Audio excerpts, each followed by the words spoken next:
నా మాట వినిపిస్తుందా సార్? చాలా బాగా.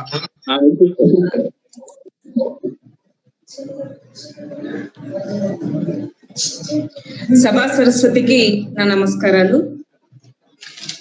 నేడు అంటే 4వ శనివారం సాయంత్రం 7 గంటలకి తెలుగు కూటమి అంతర్జాల వేదిక ద్వారా జరిపే రచ్చబండ కార్యక్రమం చర్చా కార్యక్రమానికి స్వాగతం.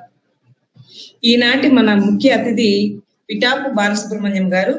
వారి ప్రసంగ అనంతరం తెలుగు ఉద్యమంలో మనం చేయవలసిన పనుల గురించి చర్చ ఉంటుంది. అందరూ తమ అభిప్రాయాన్ని పాల్పంచుకోవాలి. ముందుగా ఈనాడు సామాన్య రైతు కుటుంబంలో జన్మించి యావత్తు తెలుగు జాతి గర్వించే స్థాయిలో భారతదేశ సర్వోన్నత న్యాయస్థానం 48వ ప్రధాన న్యాయమూర్తిగా ప్రమాణ స్వీకారం చేసినటువంటి శ్రీ నూతలపాటి వెంకటరమణ గారికి మన తెలుగు వారి అందరి తరపున అభినందనలు తెలియజేస్తున్నాం. కక్షిదారుల వాదనలను తెలుగులో వినిపిస్తే న్యాయం చేకూరుతుందన్న ఆయన భావం. ఆయన మాటల మనిషి కాదని చేతల మనిషి అని నిరూపించారు. ఆయన స్ఫూర్తితో న్యాయమూర్తులు 50కి పైగా తీర్పులను తెలుగులో వెలువరించారు. ఇటీవల సుప్రీంకోర్టు తన తీర్పులను వివిధ ప్రాంతీయ భాషల్లో అధికారిక వెబ్సైట్లలో ఉంచాలనే నిర్ణయం వెనుక జస్టిస్ రమణ గారు ఉన్నారనే విషయాన్ని ప్రత్యేకంగా చెప్పవలసిన అవసరం లేదు.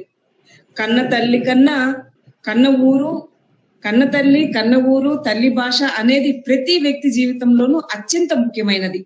విద్యార్థి దశలో మాతృభాషలో విద్యార్థన అనివార్యం. అది వారి భావి జీవితానికి పునాదిని ఏర్పరుస్తుంది అన్న మాటలకు ప్రత్యక్ష ఉదాహరణ రమణ గారు. ఆయన మాటల్లో ఈవేళ రేపు ఆంగ్ల భాషలోనే చదువుకుంటే చాలా గొప్ప వాళ్ళం అవుతామనే ఒక అపవాదు, ఒక నమ్మకంతో పిల్లలను ఆంగ్ల భాష వైపు మళ్లిస్తున్నాం. నేను డిగ్రీ వరకు తెలుగు మీడియంలోనే చదువుకున్నాను. ఇంగ్లీష్ను 8వ క్లాస్లో నేర్చుకున్నాను. అప్పటి వరకు ఏబిసిడీలు కూడా తెలియవు. ఇంగ్లీష్ చదువుకోవడం వల్ల నాకు ఈ గుర్తింపు, ఈ ఉన్నతి రాలేదు. తెలుగులో చదువుకునేటప్పుడు కూడా కష్టపడేవాడిని. భాషకు అభివృద్ధికి సంబంధం లేనే లేదు. ఇంగ్లీషు చదువుకుంటేనే అభివృద్ధి చెందుతారన్న నమ్మకం నుంచి మీరు దూరంగా ఉండాలని ప్రత్యేకించి తల్లిదండ్రులను కోరుతున్నాను. పిల్లలకు తెలుగు భాష నేర్పడం ద్వారా వారిలో మానసిక వికాసాన్ని పెంపొందించవచ్చు. జస్టిస్ ఎస్వి రమణ గారి స్వయంగా చెప్పినటువంటి మాటలు. సుప్రీంకోర్టు ప్రధాన న్యాయమూర్తి అయిన తరువాత ఢిల్లీలో తన నివాస గృహం ముందు నామఫలకంపై తన పేరుని తెలుగులో రాయించుకొని వారి మాతృభాషాభిమానాన్ని చాటుకున్నారు. సుప్రీంకోర్టు ప్రధాన న్యాయమూర్తిగా బాధ్యతలు స్వీకరించి తెలుగు జాతి గౌరవాన్ని మరింత పెంపొందిస్తారని ఆశిద్దాం. ఇక కార్యక్రమంలోకి వెళ్దాం. పిఠాపు బాలసుబ్రహ్మణ్యం గారి గురించి సంక్షిప్త పరిచయం. సుబ్రహ్మణ్యం గారు 30 జూన్ 1950 సంవత్సరంలో మాముదురు చేజేర్ల మండలం శ్రీ పొట్టి శ్రీరాములు నెల్లూరు జిల్లాలో జన్మించారు. తల్లి వి లక్ష్మమ్మ, తండ్రి వి సుబ్బరామయ్య గారు స్వాతంత్ర సమరయోధులు. బాలసుబ్రహ్మణ్యం గారు ఉపాధ్యాయ వృత్తిలో ఉన్నారు. వారి అర్ధాంగి డికే పద్మిని ఉపాధ్యాయురాలు. వీరు ప్రస్తుత నివాసం బాలాజీ నగర్, నెల్లూరు. విద్యార్హతలు: ప్రాథమిక విద్య పంచాయతీ సమితి ప్రాథమిక పాఠశాల ముమ్ముదురు, ఉన్నత పాఠశాల oriental, SLC Sri Venkateswara oriental Sri Vyasashramam Yerpedu, Chittoor జిల్లాలో సాగింది. కళాశాల విద్య ఏ విద్వాన్, సంస్కృత తెలుగు ప్రధానమైన భాషలుగా శ్రీ భీమేశ్వర ఓరియంటల్ కళాశాలలో అభ్యసించారు. అదేవిధంగా మలయాళ స్వామి ఓరియంటల్ కళాశాల ప్రొద్దుటూరు, కడప జిల్లాలో పండిత శిక్షణ తీసుకున్నారు. తర్వాత ఉన్నత విద్య కోసం శ్రీ వెంకటేశ్వర విశ్వవిద్యాలయం తిరుపతిలో చేశారనమాట. ఉద్యోగం వివిధ స్థాయిలు: తెలుగు పండిట్గా జిల్లా పరిషత్ ప్రాథమిక పాఠశాల మల్లం ప్రభుత్వ జూనియర్ కళాశాల ఆత్మకూరు, తెలుగు పండిట్గా ప్రభుత్వ జూనియర్ కళాశాల కల్లూరు, బిత్రగుంట, తెలుగు అధ్యాపకులుగా, ప్రధాన అధ్యాపకులుగా ఇట్లా వివిధ స్థాయిల్లో ప్రభుత్వ జూనియర్ కళాశాలలో, ప్రభుత్వ డిగ్రీ కళాశాలలో వివిధ స్థాయిల్లో తన సేవలను అందించి స్వచ్ఛంద పదవీ విరమణ చేశారు. ఇకపోతే సామాజిక సేవ అంటే వృత్తిరీత్యా ఉపాధ్యాయులు అయినప్పటికీ జిల్లా కార్యదర్శిగా united teachers federation state councillor, తర్వాత యూటీఎఫ్ జిల్లా ప్రధాన కార్యదర్శిగా, తర్వాత రాష్ట్ర కార్యదర్శిగా, రాష్ట్ర ప్రధాన కార్యదర్శిగా, జన విజ్ఞాన వేదిక సంయుక్త కార్యదర్శిగా, తర్వాత ఆల్ ఇండియా పీపుల్స్ నెట్వర్క్ అంతర్జాతీయ కార్యనిర్వాహక సభ్యుడిగా, భారత జ్ఞాన విజ్ఞాన సమితి ఉపాధ్యక్షులుగా, భారత జ్ఞాన విజ్ఞాన సమితి జాతీయ కమిటీ కార్యదర్శిగా వివిధ పదవులని అలంకరించారు. అంతేకాకుండా శాసనసభ లెజిస్లేటివ్ కౌన్సిల్ సభ్యులుగా ప్రకాశం, నెల్లూరు, చిత్తూరు శాసన కౌన్సిల్ నియోజకవర్గంలో లెజిస్లేటివ్ కౌన్సిల్ సభ్యులుగా ఉన్నారు. ఈయన సామాజిక సేవని చాలా అంటే తన సొంత పనిగా అనుకొని చేశారనమాట. విద్యా కార్యకలాపాల్లో ముఖ్యంగా కన్వీనర్ గా అకాడమిక్ కమిటీ, జిల్లా అక్షర సమితి, తర్వాత లిటరరీ పుస్తకాలు, అక్షర సంబంధించినటువంటి పుస్తకాలను సిద్ధం చేశారు. వీటిలో ముఖ్యంగా 1, 2వ తరగతి పిల్లలకి తేట తెలుగు రైమ్స్, ఇంకా తేట తెలుగు గీతాలు లేకపోతే గేయాలు అనుంటే బాగుండేదేమో. ప్రాథమిక స్థాయి విద్యార్థులకు 20 అదనపు పఠన పుస్తకాలను సిద్ధం చేశారు. 6 సంవత్సరాల పాటు చదువు విద్యా మాస పత్రికకి సంపాదకులుగా కూడా ఉన్నారు. విద్యా, సంస్కృతి, సామాజిక సమస్యలకు సంబంధించి 50 పుస్తకాలు పైగా రాశారనమాట. 2005 సంవత్సరంలో నేషనల్ కరిక్యులర్ ఫ్రేమ్ వర్క్ ని తెలుగులో అనువదించారు. వివిధ పత్రికల్లో సుమారు 1000కి పైగా వ్యాసాలు రాశారు. దేశంలో తర్వాత ప్రపంచంలోని వివిధ ప్రాంతాలను సందర్శించి విద్యకు సంబంధించిన ఉత్తమమైన వినూత్న పద్ధతిలో బోధించే సమాచారాన్ని సేకరించారు. ప్రస్తుతం ఆంధ్రప్రదేశ్ లోని ఉత్తమ పాఠశాలలు మరియు అభ్యాసాలను ప్రచారం చేయడానికి, ప్రోత్సహించడానికి, సహాయం చేయడానికి మంచి బడి అనే కార్యక్రమానికి కృషి చేశారు. వారికి మన రచ్చబండ తరపున స్వాగతం పలుకుతున్నాము. తెలుగు కుటుంబ తరపున సార్ స్వాగతం.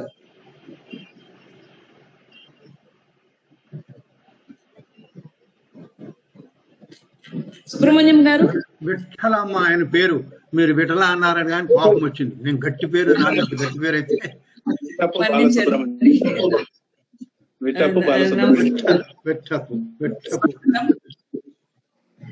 స్వాగతం అండి.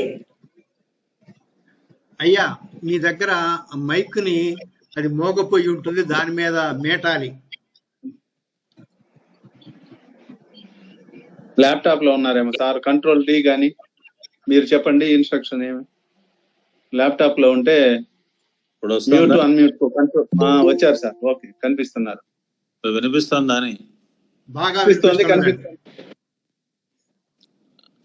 కనపడడం సరే, వినిపిస్తోందా సార్? ఆ మాట వినిపిస్తుంది, మీకు కనిపిస్తున్నారు.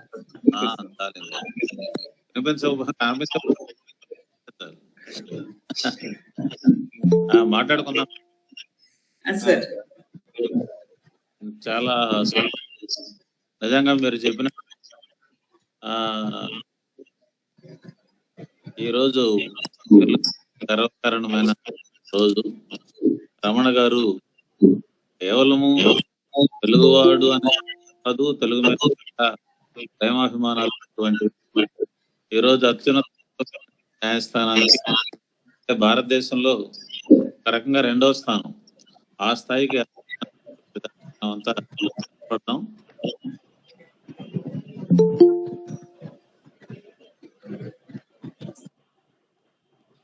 సుధారాణి గారు, మీరు కూడా మ్యూట్ లేక వచ్చేయండి, సార్ మాట్లాడేటప్పుడు.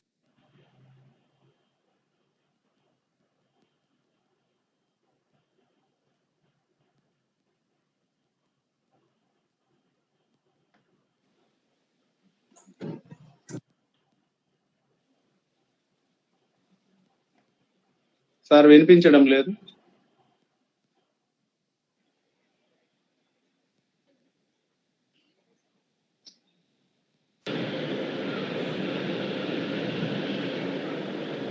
బిర్లా నాయుడు గారు, మీరు మోగబోవాలి.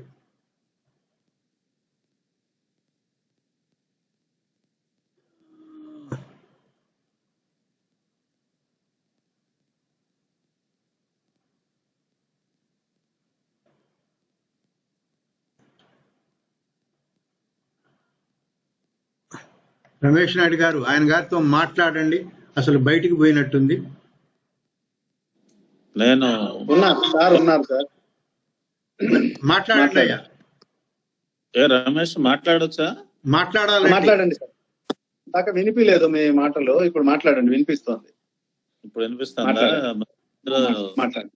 సమస్య వస్తుంది. సరే, నేను సూటిగా మాట్లాడుకుంటా, టైం కూడా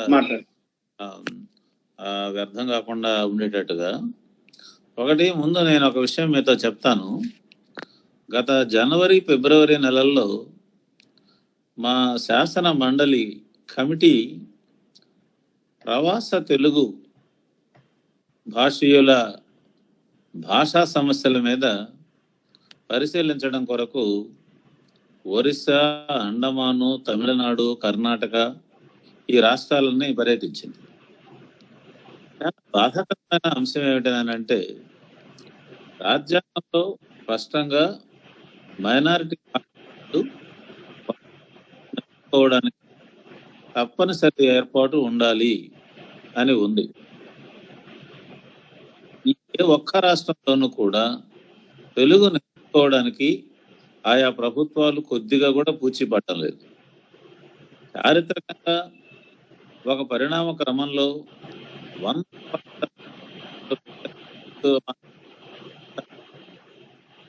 కానీ ఇవన్నీ తెలుగు మీడియం పాఠశాలలు ఉన్నాయి, మహావృక్షాలు, అవన్నీ ఒకటి మొదటి ప్రారంభమైంది.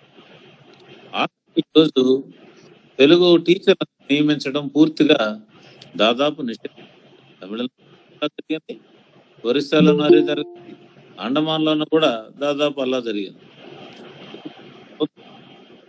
త్రిభాష ప్రకారంగా ఒక పని చేసి ఇంగ్లీషు, హిందీ నేర్చుకున్న తర్వాత తెలుగును మూడో భాషగానైనా సరే నేర్చుకున్న కల్పించవచ్చు, ఇతర పాఠశాలైనా కల్పించవచ్చు. ఆ పని కూడా ఇక పాఠ్య పుస్తకాలని మన ఆంధ్రప్రదేశ్ ప్రభుత్వము ఆయా రాష్ట్రాలు ఆ సంప్రదాయాన్ని నిరోధకాలు ఇచ్చి ఆ బుక్స్ పంపడం అనేటువంటి దాన్ని మానేశారు. ఈ విధంగా అయితే అసలు మొత్తం ప్రవాస వాళ్ళందరూ భారత కళ్ళ ముందర పోతున్నారు. కానీ ఇదే రాష్ట్రాల్లో లేదా ఇదే రాష్ట్రాలకు సంబంధించిన వాళ్ళు ఇతర రాష్ట్రాల్లో చదువుకుంటూ ఉంటే, ఉదాహరణకి ఒరియా పిల్లలు శ్రీకాకుళం చెప్పి 66 పాఠశాలల్లో చదువుకుంటున్నారు. 66 పాఠశాలల్లోనూ ఒరియా టీచర్ నియమించకపోతే ఒరియా సంస్థలు మెడ మీద పెట్టి నియమించుకున్నాయి. ఒకవేళ ప్రభుత్వం ఏదన్నా ఆర్డర్ చేస్తే పారా టీచర్ విశాఖపట్నంలో ఉండేటివి ఏర్పాటు చేసుకుంటారు. కర్ణాటక కూడా అంతే. అండమాన్లో ఉండే బెంగాలీలకి, అండమాన్లో ఉన్న మలయాళీలకి వాళ్ళు మాత్రం భాష నేర్చుకోవడం అనేది అక్కడ ఉన్నటువంటి పాఠశాలలో సమస్య లేదు. ఒక తెలుగు వాళ్ళు మాత్రము ఈ పరిస్థితి ఎందుకు వచ్చింది చాలా బాగా విషయం. ఉదాహరణ కర్ణాటక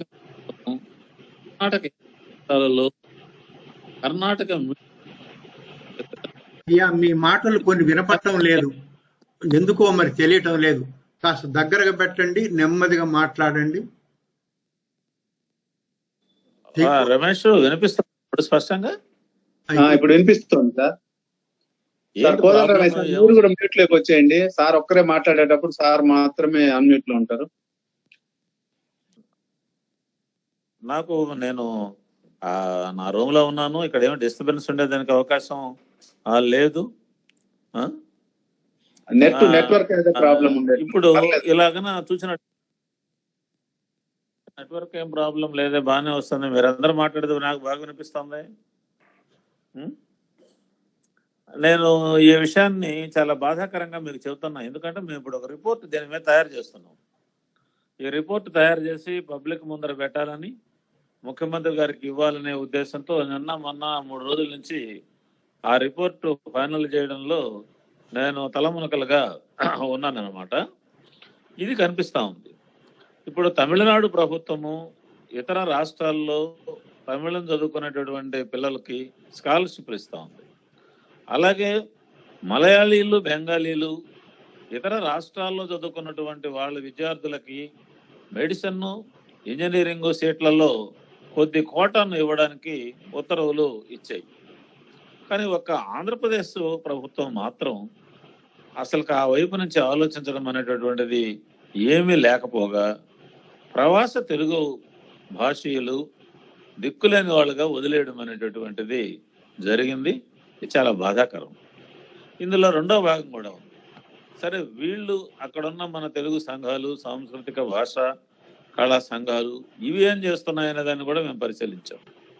బాధాకరమైన విషయం ఏమిటనంటే వీళ్ళు పండగలు చేయడం, తిరణాళ్ళు చేయడం తప్ప భాషకు సంబంధించిన కార్యక్రమాలు దాదాపు వీళ్ళు కూడా ఏం చేయడం లేదు.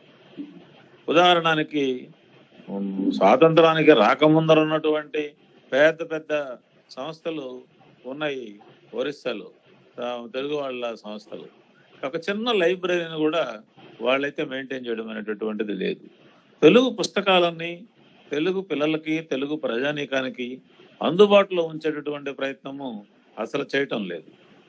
3వ తరము 4వ తరము ఇప్పుడు ఈ రాష్ట్రాల్లో ఉన్నటువంటి తెలుగు వాళ్ళల్లో వచ్చేసింది. మేము అండమాన్ నికోబార్ దీవుల్లో తెలుగు వాళ్ళతో మాట్లాడాం.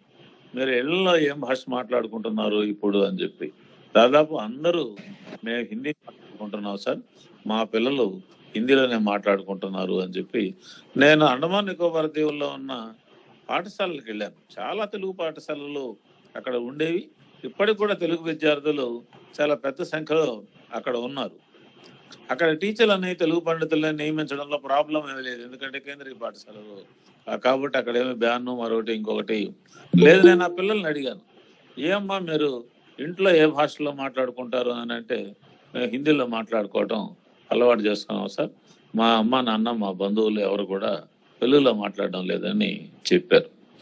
ఇటు ప్రభుత్వాలకి పట్టక, అటు తెలుగు ప్రజలకి పట్టక, భవిష్యత్ తరానికి తెలుగు అనేటటువంటిది ఇక ఎందుకనంటే ఆంధ్రప్రదేశ్లో ఈరోజు 3.5 కోట్ల మంది తెలుగు వాళ్ళు ఉన్నారు.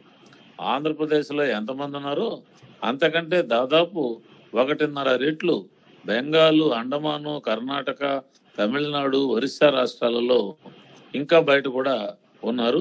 వీళ్ళందరూ తెలుగును మర్చిపోవటం, తెలుగు వాళ్ళము అని అనిపించుకునేటటువంటి అర్హతను కూడా కోల్పోవడం అనేది కళ్ళ ముందర కనిపిస్తున్నటువంటి ఒక విషాద బీభత్స దృశ్యం మిత్రులారా. నాకైతే చాలా బాధ వేసింది. ఇంకో విషయం మీకు చెప్తాను, చర్చ మనంలోకి పోయే ముందర జరుగుతున్న పరిణామాలు చెప్తే బాగుంటుంది. ఆంధ్రప్రదేశ్లో తెలుగు మాధ్యమాన్ని బలవంతంగా రద్దు చేశారు. ఒక సర్వే జరిపింది గవర్నమెంట్. వాళ్ళ వాలంటీర్ల చేత టీచర్లతో ఏమి సంబంధం లేకుండా సర్వే చేసి పిల్లలందరూ ఇంగ్లీష్ మీడియమే కావాలనుకుంటున్నారు అని 99% మంది పిల్లలు ఇంగ్లీష్ మీడియం కావాలనుకొని అడుగుతున్నారని ఆ సర్వేని వాళ్ళు ప్రకటించారు. ఎస్ఐఆర్టీ వాళ్ళు ఈ సర్వేని ప్రకటించారు. ఆశ్చర్యకరమైన విషయం ఏంటంటే all India council for technical education AICTE వాళ్ళు మొన్న ఫిబ్రవరిలో ఇంజనీరింగ్ విద్యార్థుల మీద ఒక సర్వే చేశారు. ఎందుకంటే నూతన విద్యా విధానం ఇంజనీరింగ్ విద్యలో కూడా మాతృభాషల్లో బోధన జరగాలి అని చెప్పి ఒక సూచన చేసింది. దానికి అనుగుణంగా జరిగే కసరత్తులో భాగంగా మొత్తం భారతదేశంలోని ఇంజనీరింగ్ కాలేజీల విద్యార్థుల మీద వాళ్ళ అభిప్రాయాలను సేకరిస్తూ ఒక సర్వేని మొన్న ఫిబ్రవరిలో చేశారు. ఈ సర్వేలో దాదాపు 81,195 మంది పిల్లలు పాల్గొన్నారు. అందులో మన తెలుగు పిల్లలు దాదాపు 11,531 మంది పాల్గొన్నారు. వీళ్ళను అడిగారు, క్వశ్చనర్ ఇచ్చి అడిగారు, మీరు 10th క్లాస్ దాకా ఏ భాషలో ఏ మాధ్యమంలో చదువుకున్నారు అని చెప్పి అడిగారు.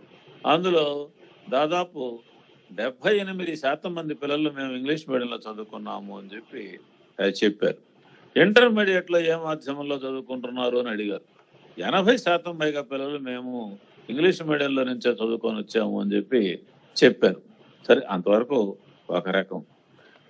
ఆశ్చర్యకరమైన ప్రశ్న, ఆశ్చర్యకరమైన జవాబు ఏమిటి అంటే, మీరు ఇప్పుడు మీ మాతృభాష మాధ్యమంలో ఇంజనీరింగ్ చదువును చదువుకోవాలని అనుకుంటున్నారా అనేటటువంటిది. విచిత్రమైన విషయము ఏమిటనంటే, ఇందులో తమిళులు 47.5% మంది మాకు తమిళ మీడియంలో ఇంజనీరింగ్ విద్య కావాలి అని చెప్పి కోరారు. ఇక పోయినట్టుగానైతే 58.43% మంది హిందీ వాళ్ళు మాకు హిందీ మీడియంలో ఇంజనీరింగ్ చదువు కావాలా అని చెప్పి అడిగారు. ఇక తెలుగు వాళ్ళు 40.18% మంది మా తెలుగు మీడియంలో ఇంజనీరింగ్ విద్య ఉంటే బాగుంటుందని చెప్పారు. ఏమిటిది? ఇంటర్మీడియట్ 10th క్లాసు ఇంగ్లీష్ మీడియంలో చదువుకొని ఇంజనీరింగ్కు పోయినటువంటి పిల్లలు మాకు తెలుగు మీడియంలో ఇంజనీరింగ్ విద్య కావాలి అని చెప్పి 40% మంది చెప్పడం ఏంది? మారుమూల గ్రామాల్లో ఉన్నటువంటి నిరుపేద పిల్లలు మాకు 1వ తరగతి నుంచి ఇంగ్లీష్ మీడియం కావాలని 98% మంది చెప్పడం ఏమిటి? దీనికి దానికి ఏమన్నా పొంతన ఉందా చెప్పండి. అంటే నేను ఎందుకు ఈ మాట చెప్తున్నానంటే ఐఐటి వాళ్ళు కూడా ఈ మధ్య అదే ఈ న్యూ ఎడ్యుకేషన్ పాలసీలో భాగంగా మాతృభాష మాధ్యమాల్లో విద్య నేర్పడం ఎట్లా చేయగలమా చేయలేమా అనే దాని మీద కేంద్ర ప్రభుత్వం ఒక చర్చను ప్రారంభించింది. ఇందులో చాలా ఆశ్చర్యకరంగా ఖరగ్పూర్ ఐఐటి వాళ్ళు ఏం చెప్పారనంటే, అసలు మేము ఇప్పుడు క్లాస్ రూమ్లో చెబుతూ ఉండేటటువంటిది సగం ఇంగ్లీషు సగం మాతృభాషే కదా. మేము ఇప్పుడు పూర్తిగా ఇంగ్లీష్లో ఎక్కడ చెబుతున్నాం కనుక, కాబట్టి ఐఐటికి వచ్చినా ఇంగ్లీష్లో ఇంగ్లీష్ మీడియంలో చదువుకొని వాళ్ళు వచ్చినా వాళ్ళు మాతృభాషలో చెబితే తప్ప వాళ్ళకి అర్థం కానటువంటి పరిస్థితి ఉంది. మొదటి సంవత్సరం, 2వ సంవత్సరం, 3వ సంవత్సరానికో 4వ సంవత్సరానికో వాళ్ళు ఇంగ్లీష్లోకి మారుతున్నారే తప్ప వాళ్ళకేమి పూర్తిగా ఇంగ్లీష్ మీడియంలో చెప్తే అర్థమయ్యే పరిస్థితి లేదు అని చెప్పి వాళ్ళు చెప్పుకొచ్చారు. అంటే ఈ విషయాలు ఎందుకు మాట్లాడుకుంటున్నాం అనంటే, ఒకవైపున తెలుగు చదువుకునే అవకాశం కనిపించడం లేదు, ఒకవైపున తెలుగు మీడియం అనంటే ఎందుకు పనికిరాదు, జనమందరూ దానికి వ్యతిరేకము అని ప్రభుత్వాలు చెబుతున్నాయి. కానీ వాస్తవంగా చూసినట్టుగానైతే అత్యున్నత స్థాయి ఐఐటి, అత్యున్నత స్థాయి బీటెక్, ఎంటెక్ లాంటి విద్యా సంస్థల్లో చదువుకునే వాళ్ళు కూడా తెలుగులో పాఠం చెబితే తప్ప అర్థం చేసుకోలేని స్థితిలో ఉన్నారు. తెలుగు మీడియంగా అయినట్టుగానైతే బాగుంటుంది అని చెప్పి ఒక తెలుగు వాళ్లే కాదు, హిందీ వాళ్ళు కోరుతున్నారు, తమిళులు కోరుతున్నారు, మిగతా భాషీయులు కోరుతున్నారు. డిమాండ్ అలా ఉంది, వాస్తవిక పరిస్థితి అలా ఉంది, ప్రభుత్వ విధానాలు ఈ వైపున ఉన్నాయి.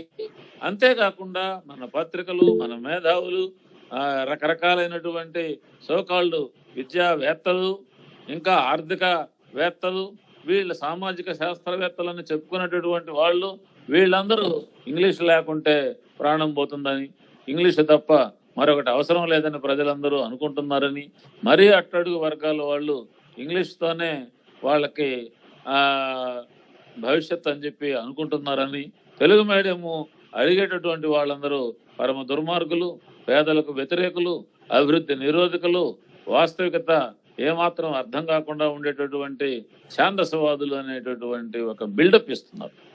దీనికి దానికి మధ్య అంత పెద్ద గ్యాప్ ఉందని చెప్పడానికే నేను ఈ 2 విషయాలని మీ ముందర పెట్టాను మిత్రులారా.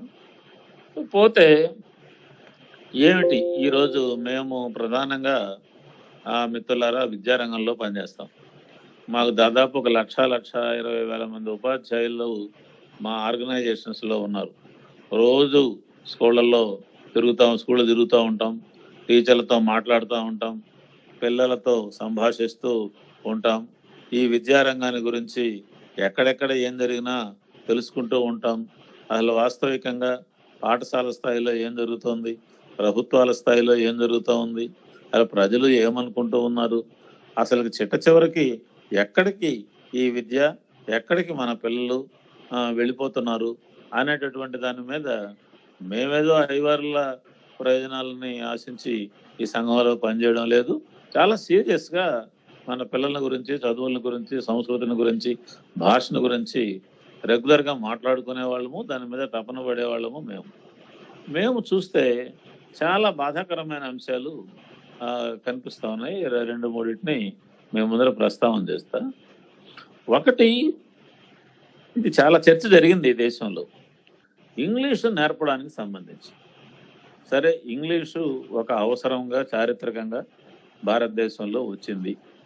అది ఎప్పుడో బ్రిటిష్ వాళ్ళు, ఈస్ట్ ఇండియా కంపెనీ వాళ్ళు ఎప్పుడైతే తమకి భారతీయ ప్రజలకి మధ్య ఒక అనుసంధానం కావాలి, మధ్యవర్తులు కావాలి అని అనుకున్నారో ఆ విధానాన్ని వాళ్ళు ముందుకు తెచ్చిన తర్వాత భారతదేశంలోకి ఇంగ్లీష్ వచ్చింది. ఒక భారతదేశంలోనే కాదు, ఈరోజు దాదాపు ఒక 60 దేశాల్లో ఈ ఇంగ్లీషు ఏదో ఒక రూపంలో పెత్తనం చేస్తా ఉంది. సరే, దాన్ని కొంత ఒప్పుకుందాం. ఇంగ్లీష్ కావాలి అనే దాంట్లో మనకు కూడా ఏమి భిన్నాభిప్రాయము ఉండనక్కర్లా. ఏ జర్మనీ లాగాను, జపాన్ లాగాను, చైనా లాగాను, లేకపోతే స్కాండినేవియన్ కంట్రీస్ లాగాను, లేకపోయినట్టుగైతే కొన్ని పశ్చిమాసియా ముస్లిం దేశాలలో లాగాను ఇంగ్లీష్ని దూరంగా పెట్టి వాళ్ళ సొంత భాషలో అన్ని విధాల అభివృద్ధి చేసుకోగలిగినంత శక్తి సామర్థ్యాలు మన జాతికి ఉన్నాయి అనేటటువంటి పెద్ద పేరాశ నాకు వద్దు, మీకు వద్దు. ఇంగ్లీషు కావాలి అని చెప్పి అనుకుందాం. ఇంగ్లీషు కావాలి అని అంటే ఆ ఇంగ్లీష్ని ఎలా అందించాలి అనే దాని దగ్గర మనకున్నంత అశాస్త్రీయమైన ధోరణి, దృక్పథము ఎవరికి లేవని నేను అనుకుంటున్నాను. ఇందులో కీలకమైనది ఏంది? ఒక భాషగా ఇంగ్లీష్ను నేర్పాలి, బాగా ఇంగ్లీష్లో మాట్లాడాలి, బాగా ఇంగ్లీష్లో చదవాలి, ఓపుకుంటే ఇంగ్లీష్లో రాయని కూడా రాయగలగాలి. ఇదే కదా ఇంగ్లీషు యొక్క అవసరము. అది ఉద్యోగాల కోసమైనా, జీవితం కోసమైనా, దేని కొరకు అయినా. దానికోసంగా మ్యాథమెటిక్స్ ఇంగ్లీష్లో చెప్పడం ఎందుకు, సైన్స్ని ఇంగ్లీష్లో చెప్పడం ఎందుకు, ఆఖరికి అశోకుడు ఎలా పరిపాలించాడు అనే దాన్ని కూడా ఇంగ్లీష్లో చెప్పడం దేనికి? వాళ్ళు ఎవరైనా చేస్తారా ఈ విధంగా? ఇక కావలసింది ఏంది? ఇంగ్లీష్ని శక్తివంతంగా నేర్పడం అనేటటువంటి దీని మీద మనం కూడా కొంచెం సీరియస్గా ఆలోచించాలి. నేషనల్ కరికులం ఫ్రేమ్వర్క్ 2005 దీనిపైన పెద్ద చర్చ జరిగింది. అసలు ఆ ఇంగ్లీష్ మీడియము, ఇంగ్లీషు భాష, రాబోతున్నటువంటి పరిణామాలు, స్థానిక భాషలకు ఎదురయ్యే సవాళ్ళ మీద ఆ యశ్పాల్ నాయకత్వాన ఏర్పడినటువంటి ఆ నేషనల్ కరికులం ఫ్రేమ్వర్క్ పెద్ద చర్చని నడిపింది. అందులో ఒక చాలా ఆశ్చర్యకరమైనటువంటి ఒక రీడింగు అది చేసింది. ఏమిటనంటే, భారతదేశంలో 2వ భాషగా ఇంగ్లీష్ను ఎలా నేర్పాలి అనే దాని గురించి మన దేశంలో ఎలాంటి ప్రయోగాలు జరగలేదు, ఎలాంటి పరిశోధనలు జరగలేదు, ఎలాంటి మెటీరియల్ కూడా న్యాయమైంది మనకు లభించడం లేదు. ఫస్ట్ లాంగ్వేజ్గా ఇంగ్లీష్ను నేర్పడానికి సంబంధించి మనము బ్రిటన్లో నేర్పినట్టు, అమెరికాలో నేర్పినట్టు అదే పద్ధతిలో నేర్పడం అయితే మనం చేస్తున్నామే తప్ప, మాతృభాష ఒకటిగా ఉండి అదనంగా ఇంగ్లీష్ని 2వ భాషగా నేర్పాలి అని అనుకుంటే ఏ రకమైనటువంటి వ్యూహాలు అవసరము, ఏ రకమైనటువంటి పద్ధతులని పాటించాలా, దానికి తగినట్టుగా ఏ రకమైనటువంటి మెటీరియల్ ఉండాలా అనే దానికి సంబంధించి ఒక స్పష్టమైనటువంటి విధానము మన భారతదేశంలో ఇప్పటికీ కూడా లేదు. సార్, ఏదైనా ప్రాబ్లం? అయ్యా లక్ష్మీపతి నాయుడు గారు, మీరు ప్రదర్శిస్తున్నారు, దాన్ని ఆపివేసేయాలి.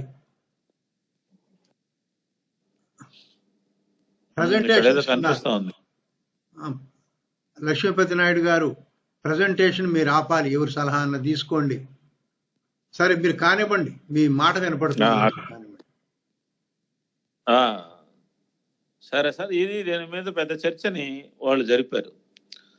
గతంలో ఒక 7-8 ఏళ్ల ముందర, కాదు 10 ఏళ్ల ముందర, ఆంధ్రప్రదేశ్ ఉమ్మడి రాష్ట్రంగా ఉండేటప్పుడు ఒక విద్యాశాఖ కార్యదర్శి తెలుగు పిల్లలు ఇంగ్లీష్ టెక్స్ట్ బుక్స్ మీద ఒక పరిశీలన చేశారు. పరిశీలన చేసి ఆయన లండన్లో ఇంగ్లీష్ పిల్లలు నేర్చుకునే టెక్స్ట్ బుక్స్,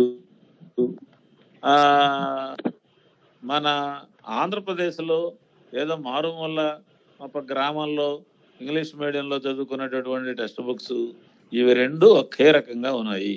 ఇంత దివాలాకోరు టెక్స్ట్ బుక్స్ ప్రపంచంలో ఎక్కడ ఉండవు అని ఆయన పాపం కామెంట్ చేశాడు అనమాట. అయితే ఆయన ట్రాన్స్ఫర్ అయిపోయాడు, హెల్ప్లెస్ పొజిషన్లోకి వెళ్ళాడు, అది వేరే విషయం అనుకోండి. కాబట్టి ఇప్పటికీ కూడా ఆంధ్రప్రదేశ్లో ఈ ఇంగ్లీషు అనేటటువంటిది మన నెత్తి మీదకి ఎక్కి తెలుగుని మనల్ నుంచి దూరం చేయడం అనేటటువంటి దుర్మార్గం జరుగుతున్నప్పుడు తెలుగును కాపాడుకోవాలనుకొని తెలుగు భాషాభిమానులుగా ఉండేవాళ్ళము మనం ఒక పెద్ద డిమాండ్ని, ఒక ఉద్యమాన్ని ముందుకు తేవాలి. ఇంగ్లీష్ని ఒక భాషగా నేర్పొచ్చు, చాలా సులభంగా నేర్పొచ్చు. దానికై అన్నిటినీ ఇంగ్లీష్లో నేర్పాల్సినటువంటి అవసరం లేదు. ఎలా ఇంగ్లీష్ని నేర్చుకుంటారో, అసలు ఎలా భాషల్ని నేర్చుకుంటారో ఒకసారి శాస్త్రీయంగా చూడండి అనేటటువంటి ఒక ఉద్యమం జరగాలని నేను కోరుకుంటున్నాను. ఉదాహరణకి ఇంగ్లీష్ నేర్పే టీచర్లు ఎవ్వరూ కూడా ఒక 10 నిమిషాలు ధారాళంగా ఇంగ్లీష్లో మాట్లాడలేరు, పిల్లలతో ఇంగ్లీష్లో సంభాషించలేరు. ఇంగ్లీషు పుస్తకాలని కనీసము ఇంగ్లీషు మాస్టర్లు ఈ ఏడాదిలో మీరు ఒక 3-4 అయినా చదివారా అన్నట్టుగానైతే మేము చదివినాము అని ధీమాగా గుండెల మీద చేయి పెట్టుకొని చెప్పగలిగినటువంటి వాళ్ళు లేరు. మరి ఇలాంటప్పుడు ఇంగ్లీష్ని ఎలా నేర్పగలరు? నేర్పడం చేత కాదు కాబట్టి, ఎన్నేళ్ళు నేర్పినా ఇంగ్లీష్ రావడం లేదు కాబట్టి ఇంగ్లీష్ మీడియంలో నేర్చుకుంటే తప్ప ఇంగ్లీష్ రాదు అనే ఒక దుర్మార్గమైనటువంటి విధానాన్ని నెత్తి మీదకి తీసుకొని వచ్చి పెట్టారు. ఇది చాలా బాధాకరమైన అంశం. దీనివల్ల ఇంగ్లీష్కి నష్టమే, పిల్లలకు మరీ నష్టమే. ఇక దీనివల్ల నష్టపోయింది ప్రధానంగా ఎవరన్నానంటే తెలుగు భాష తీవ్రంగా ధ్వంసం కావడం అనేటటువంటిది జరిగింది. కాబట్టి ఇంగ్లీష్ను శక్తివంతంగా నేర్పడానికి, సులభంగా నేర్పడానికి కేరళలో ఒక ప్రయోగం జరిగింది. ఇది మేమందరం దీంట్లో భాగస్వాములు. ఈ క్వశ్చన్ అందరికంటే ముందర విద్యారంగంలో ఎప్పుడైనా సరే కొత్త ప్రయోగాలు, కొత్త ఆలోచనలు చేయడం అనేటటువంటిది కేరళ చేస్తూ ఉంటుంది. కేరళ ప్రభుత్వము ఈ పెద్ద ఎత్తున ఈ విద్యారంగాన్ని ఆధునీకరించేటటువంటి కాలంలో ఈ ఇంగ్లీష్ మీడియం తలనొప్పి మనకు కూడా వస్తుంది కదా అని ఇంగ్లీష్ని చాలా సులభంగా నేర్పడానికి ఏం చేయాలని వాళ్ళు ఆలోచించారు. ఇది ఒక మంచి నమూనా. సెకండ్ లాంగ్వేజ్ అక్విజిషన్ ప్రోగ్రామ్ అనేటటువంటిది ఆ ప్రోగ్రాం. ఆ ప్రోగ్రాముల మీద చాలా పెద్ద పరిశోధన చేశారు. వాళ్ళు ఇంగ్లీష్ని 6వ తరగతిలో ఒక భాషగా నేర్పడం ప్రారంభిస్తే 7వ తరగతి పూర్తి చేసేటప్పటికి పిల్లలు ధారాళంగా ఇంగ్లీష్లో మాట్లాడగలరు, ఇంగ్లీష్ పుస్తకాలను చదవగలరు. ఆ రకమైనటువంటి ఒక విధానాన్ని వాళ్ళు చాలా దాన్ని వివరంగా లోపలికి పోయి మాట్లాడలేను, నేను సమయం లేనిది, అద్భుతంగా చేశారు. చాలా అద్భుతంగా ఇంగ్లీష్ని నేర్పడానికి వాళ్ళు ఆ ప్రయత్నం చేశారన్నమాట. అది ఆ భారతదేశంలో చాలా రాష్ట్రాలు దాన్ని విన్నాయి, చూచాయి. ఆంధ్రప్రదేశ్లో కూడా అక్కడ వాళ్ళు ఇక్కడికి వచ్చి ఇక్కడ మన SCERTకి తర్వాత మన వాళ్ళకి వాళ్ళ అనుభవాలని చెప్పారు. మన వాళ్ళు కూడా కేరళకు పోయి చూచి వచ్చారు. పోయి వచ్చి రావడం పోవడమే తప్ప మన వాళ్ళు దాన్ని పట్టుకోవడం అనేటటువంటిది ఏమీ చేయలేకపోయారు. ఇక్కడ నేను మీకు ఇంకొక విషయం కూడా దీన్ని కొంత ఎక్స్టెన్షన్ చేసి చెప్పదలుచుకున్నా. అసలు భాష నేర్పడం మీద మనకున్నటువంటి ఒక మొరటు విధానం కూడా అసలు మన దృక్పథంలోనే ఉంది. నేను సంస్కృత విద్యార్థిని. సరే మీరందరూ 10th క్లాస్ దాకా హిందీ చదువుకున్న వాళ్ళే కదా, బాగా హిందీ 5 ఏళ్ల పాటు 6 ఏళ్ల పాటు హిందీ చదువుకున్నారు కదా. ఎంతమందికి హిందీలో 4 వాక్యాలు మాట్లాడడం వచ్చు? ఎంతమంది హిందీలో ఒక చిన్న పుస్తకాన్నైనా చదవగలిగినటువంటి పరిస్థితి ఉంది? 5-6 ఏళ్ళు హిందీ చదువుకుంటే ఆ 10th క్లాస్ అయిన తర్వాత ఒక 2-3 ఏళ్ళు గడిచాక ఆ హిందీలో అక్షరం ముక్క రాకుండా ఉన్నది అని అంటే హిందీ తప్ప, లేకపోయినట్టుగానైతే చదువుకున్న వాళ్ళకి తప్ప, హిందీని చెప్పిన విధానం తప్ప, హిందీ చెప్పిన ఉపాధ్యాయుడు తప్ప, చివరి 2 మాత్రమే తప్పు. పిల్లవాడిది కాదు, హిందీ భాషది కాదు. అలాగే ఇది కూడా. నేను 1972-73లో భారతిలో ఏదో ఒక తెలుగు భాష యొక్క, తెలుగు పదాల యొక్క గొప్పతనాన్ని గురించి ఒక వ్యాసం రాశాను. అదే 73-74 ఆ ప్రాంతంలో. నేను చాలా చిన్న వయసులో 25 ఏళ్ల వయసులో లోపు ఉండేటప్పుడే రాశాను. అప్పుడు ఒక వ్యాసము అమెరికా నుంచి ఒక పరిశోధక విద్యార్థి రాసింది నేను చదివాను. అది ఏమిటనంటే, పాపం అతను భారతదేశానికి సంస్కృతం నేర్చుకోవాలని వస్తాడు. సంస్కృతానికి పుట్టిల్లు భారతదేశం కదా, వాడిని వ్యాకరణానికి జన్మస్థలం భారతదేశం కదా, ఇక్కడైతే సంస్కృతం బాగా నేర్పుతారు అని చెప్పి ఆయన వస్తాడు. వచ్చి కొంతకాలం బెనారస్లో వారణాసిలో పండితుల దగ్గర గడుపుతాడు. ఆ కొంతకాలం అయిన తర్వాత తమిళనాడుకి వస్తాడు. దేశం అంతా తిరుగుతాడు, పండితుల చుట్టూ అంతా తిరుగుతాడు. ఇక లాభం లేదని 1 సంవత్సరం గడిచిపోయిన తర్వాత జర్మనీలోని బాన్ యూనివర్సిటీకి వెళ్ళి కేవలము 6 నెలలంటే 6 నెలల్లోనే సంస్కృతంలో ధారాళంగా మాట్లాడడం, చదవడం అనేటటువంటిది నేర్చుకొని భారత్లో రాశాడు. ఏమిటనంటే భారతీయులకి భాష నేర్పడం మీద ఉన్నటువంటి మొరటు విధానం లేకపోయినట్టుగానైతే ఏమాత్రం మార్పును అంగీకరించినటువంటి ఒకానొక పాతకాలపు ధోరణి ఆ దేశపు భాషల్ని ఖూనీ చేస్తోంది. మాలాంటి వాళ్ళని ఎవరన్నా నేర్చుకోవాలన్నా అక్కడ అవకాశం లేకుండా చేస్తోంది అని చెప్పి రాయడం అనేటటువంటిది నాకు గుర్తు. మిత్రులారా, నేను భాషా ఉపాధ్యాయుడిని. 6వ తరగతి నుంచి డిగ్రీ దాకా దాదాపు 32 ఏళ్ల పాటు భాష నేర్పినటువంటి వాడిని. ఊరకే నేను నేర్పడమే కాకుండా ఒక ఉపాధ్యాయుడిగా అక్షరాస్యత ఉద్యమం జరిగినప్పుడు ఏ విధంగా భాషను నేర్పవచ్చు అనే దాని మీద దేశవ్యాప్త అనుభవాలన్నిటినీ క్రోడీకరించిన వాడిని. నిరక్షరాస్యులైన వాళ్ళు కేవలము 6 నెలల్లో తెలుగు భాషను నేర్చుకోవాలి, తెలుగును చదవగలగాలి, బాగా చదవగలగాలి, అంతవరకు వాళ్ళని ఒక మెట్టు ఎక్కించాలి అని అనుకుంటే ఏ వ్యూహం పాటించాలా, ఏ టూల్స్ చేతుల్లో ఉండాలా అనే దాని మీద తల పగలగొట్టుకున్నవాడిని. చాలా తీవ్రమైనటువంటి కృషి చేశాం. ఆ తర్వాత 1వ తరగతి నుంచి మన తెలుగు భాషను ఎలా నేర్పుతున్నాము, ఏ విధంగా నేర్పినట్టుగానైతే వాళ్ళకు సులభంగా వంటబడుతుంది, మనం నేర్పే విధానంలో ఏదన్నా పెద్ద లోపం ఉందా అనే దాని మీద బాగా పరిశోధన చేశాం. చివరికి మేము ఒక అభిప్రాయానికి వచ్చి మేము టెక్స్ట్ బుక్స్ తయారు చేశాం. ఇందాక మీరు చెప్పిన తేట తెలుగు అనేది గేయాల పుస్తకం కాదు. తేట తెలుగు అనేది వాచికం. 1వ తరగతికి 2వ తరగతికి ప్రత్యామ్నాయ పద్ధతుల్లో తెలుగును ఏ విధంగా నేర్పించవచ్చు, అత్యంత సులభంగా తెలుగును నేర్చుకోవడం ఎట్లా, ఆడుతూ పాడుతూ సాధారణమైన విద్యార్థులు భాషను ప్రేమిస్తూ భావోద్వేగాలను కూడా భాషలో వ్యక్తం చేసేటటువంటి పద్ధతిలో క్రీడా విధానంలో తెలుగు భాషను ఏ విధంగా నేర్చుకోవచ్చు అనే దాని కొరకు నమూనాగా మేము 2 పుస్తకాలని తయారు చేశాం. 1వ తరగతికి 1, 2వ తరగతికి 1. సుమారు ఒక 500 మంది ఉపాధ్యాయులకి ఇందులో మాకు తెలిసిన వాళ్ళకు శిక్షణ ఇచ్చి వాళ్ళ చేత తరగతి గదిలో దీన్ని అమలు చేయించి మీ అనుభవాలు చెప్పండి, సరిచేయాలంటే ఏదన్నా చేద్దామని చెప్పి ఆ పని చేశాం.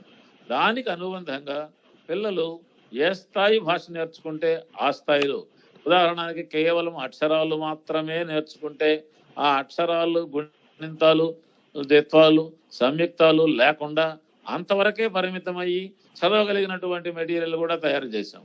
కేవలం గుణింతాలు మాత్రమే నేర్చుకున్నట్టుగానైతే గుణింతాలకు మాత్రమే పరిమితమైన పుస్తకాలని ఒక 10 దాకా రూపొందించాం. అట్లా గ్రేడెడ్గా భాష కొద్దిగా వంటబట్టగానే దాన్ని చదవడం రూపంలో వినియోగించుకోవడానికి తగినట్టుగా మేము కొంత మెటీరియల్ అది తయారు చేశాం. వరల్డ్ బుక్ ఫెయిర్లో నేను దీన్ని ఢిల్లీలో ప్రజెంట్ చేశాను. ప్రజెంట్ చేసినప్పుడు భారతదేశంలో ఇలాంటి ప్రయత్నం ఒక్క తెలుగులో మీరు మాత్రమే చేశారండి అని చెప్పి మాకు గుర్తింపు వచ్చింది. వరల్డ్ బుక్ ఫెయిర్లో గుర్తింపు కాదు నాకు కావాల్సింది.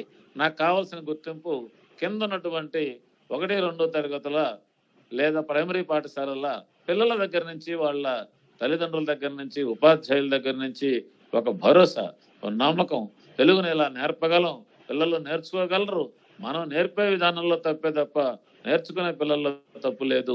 భాషలో అసలు చాలా మందికి ఉంది తెలుగు భాష నేర్చుకోవడం చాలా కష్టం. అందులో 56 మాటలు ఉన్నాయి, మళ్ళీ త్రిత్వాలు, సంయుక్తాలు ఇవన్నీ ఉన్నాయి. ఈ అక్షరాలు ఇవన్నీ నేర్చుకోవడానికే 5 ఏళ్ళు పడుతుంది. ఇంగ్లీష్ అట్టగా కాదు, ఉండే అక్షరాలు చాలా తక్కువ. అక్షరాలు నేర్చుకుంటే చాలు, వాటికి ఇంకేమీ గుణింతాలు మరొకటి ఇంకొకటి నేర్చుకోవాల్సినటువంటి అవసరం లేదు. ఈ కర్మ పట్టింది తెలుగుకి, అందువలన ఈ తెలుగుడికి రాదు. తమిళం చూడండి, అక్షరాలు చాలా తక్కువ, ద్విత్వాలు, సంయుక్తాలు ప్రత్యేకంగా దానికంటూ ఉండవు అని రకరకాలైన కువ్యాఖ్యానాలు చేసేటటువంటి వాళ్ళు చాలా మంది ఉన్నారు. కానీ అందమైన తెలుగుని అత్యంత సులభంగా ఒక 6 నెలల్లో వయోజనుడైనట్టుగానైతే 2 ఏళ్లలో అద్భుతంగా ఒక 9-10 ఏళ్ల వయసు కలిగినటువంటి పిల్లవాళ్ళకి నేర్పడం అనేటటువంటిది సాధ్యము అని మేము నిరూపించేటటువంటి ప్రయత్నం చేసాం. అద్భుతంగా మేము విజయవంతం కూడా అయ్యాం. మీకు ఒక విషయాన్ని నేను చెప్తాను మిత్రులారా. మేము నెల్లూరులో ఒక ప్రయత్నం చేసాం. మేము ఆశ్చర్యపోయినటువంటి ప్రయత్నం అది. పిల్లలు రాయగలరా? అసలు రాయడం అనే అలవాటు పిల్లలకి ఉందా సొంతంగా? అంతా కంఠస్థమే కదా. గుడి కంఠస్థం చేసి పరీక్షల్లో మ్యాథమెటిక్స్ కూడా కంఠస్థం చేసే రోజుల్లో కదా ఇప్పుడు మన చదువులు ఉన్నాయి. మరి అలాంటప్పుడు పిల్లలు మాతృభాషలో ధారాళంగా వాళ్ళ భావావేశాలని వ్యక్తం చేస్తూ వాళ్ళ స్థానికతని ప్రదర్శిస్తూ వాళ్ళని శక్తివంతంగా వ్యక్తీకరింపజేసుకుంటూ అసలు రాయడం అనేది వాళ్ళకు సాధ్యమా, చేతనవునా కాదా అనే దాని మీద మేము చేసిన ప్రయత్నం. దాని కొరకు మేము నెల్లూరు జిల్లాలో 5-4 తరగతుల పిల్లల్ని, కొంత 6వ తరగతి పిల్లల్ని కూడా, ఆ వయసుకు మాత్రమే తగినటువంటి పిల్లల మీద చేసిన ప్రయత్నం ఏంటంటే, మీరు మీ అమ్మ నాన్న తాతల దగ్గర కథలు మీరు సొంతంగా మీ ఊర్లో చెప్పుకునే కథలు నేర్చుకోండి, వాళ్ళ దగ్గర వినండి. విన్న తర్వాత మీరు మీ ఇష్టం వచ్చినట్టుగా రాయండి. ఇందులో మేము తప్పులు తెద్దాం, ఎర్రపేన తీసుకొని చేసుకోను కరెక్టా, చేసుకొను కరెక్టా అనేటటువంటి తప్పుల వ్యవహారంలోకి మేము పోం. మాకు అనవసరం. మీరు ఎలా మాట్లాడుకుంటారో, మీ తాతలు మీ అవ్వలు మీకు ఏ విధంగా చెప్పారో, మీరు ఇతర పిల్లలతో ఏ రకంగా కథలు చెబుతారో అదే విధంగా మీరు ఇష్టం వచ్చినట్టుగా స్వతంత్రంగా మీ పద్ధతులు మీరు రాయండి అని వాళ్ళకి అప్పచెప్పాం. దేనికి ప్రెజర్ పెట్టకుండా, క్లవర్ల చేతనే రాయించే విధానము కాకుండా, టీచర్లు నెత్తి మీద కూర్చొని బెత్తం పట్టుకొని రాయించేటటువంటి పద్ధతి కాకుండా రాయండి మీ ఇష్టం వచ్చినట్టువి అని చెప్పాం. మా దగ్గర 28,000 కథలు ఉన్నాయి. 28,000 కథలు మీరు నమ్మరు కోదండరామయ్య గారు. వాటన్నిటిని మేము ముందరేసుకొని ఒక 15 మందిని వర్కౌట్ చేశాం. అసలు వీళ్ళు ఎలా రాశారు, ఏమిటి, ఏంది అని.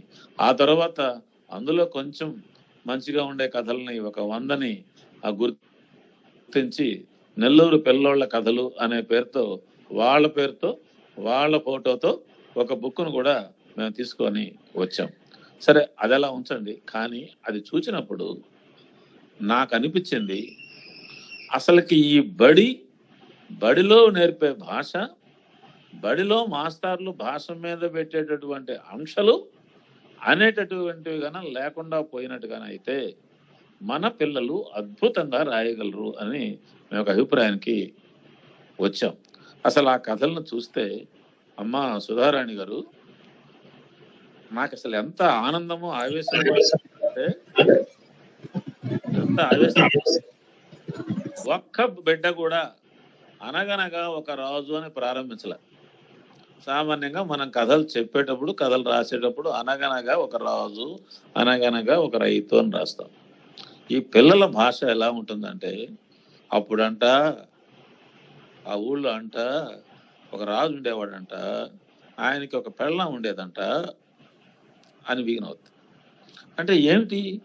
ఇప్పుడు తలబండినటువంటి పండితులందరూ దేన్ని నాటకీయత అంటున్నారు, దేన్ని సంభాషణాత్మకత అంటున్నారు, దేన్ని తిక్కన శైలి అని చెప్పి అంటున్నారు. ఇదే కదా ఈ పిల్లలు వ్యక్తం చేసిన భాషా విధానం. అసలు అట్లనే కదా భాష ఉంటుంది. మామూలుగా మనం మాట్లాడుకునేటటువంటి భాష ఆ రూపంలో కాకుండా వాచక పద్ధతిలో ఎక్కడ ఉంటుంది కనుక, రచయిత ఎక్కడ ముందుకు వస్తాడు కనుక, లేదా వక్త ఎక్కడ ముందుకు వస్తాడు కనుక మనం మాట్లాడుకునేటప్పుడు రాడు. ఎదురెదురుగా ఒకరితో ఒకరు మాట్లాడుకున్నట్టు మాత్రమే ఉంటుంది. భాషలోని 90% రోజువారీ వ్యవహారాలు అలాగే జరుగుతాయి.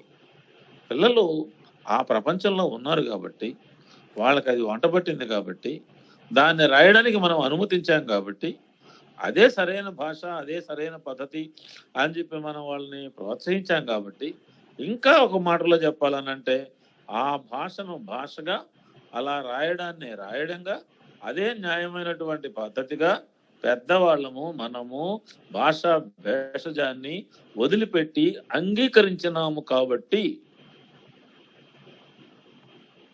ఆ రకమైనటువంటి వాటిని రాయడం అనేటటువంటిది పిల్లలకు సాధ్యమైంది. ఇది మా కళ్ళ ముందర మేము ఇప్పటికి కూడా దాని గురించి చాలా గర్వపడుతున్నాం అన్నమాట.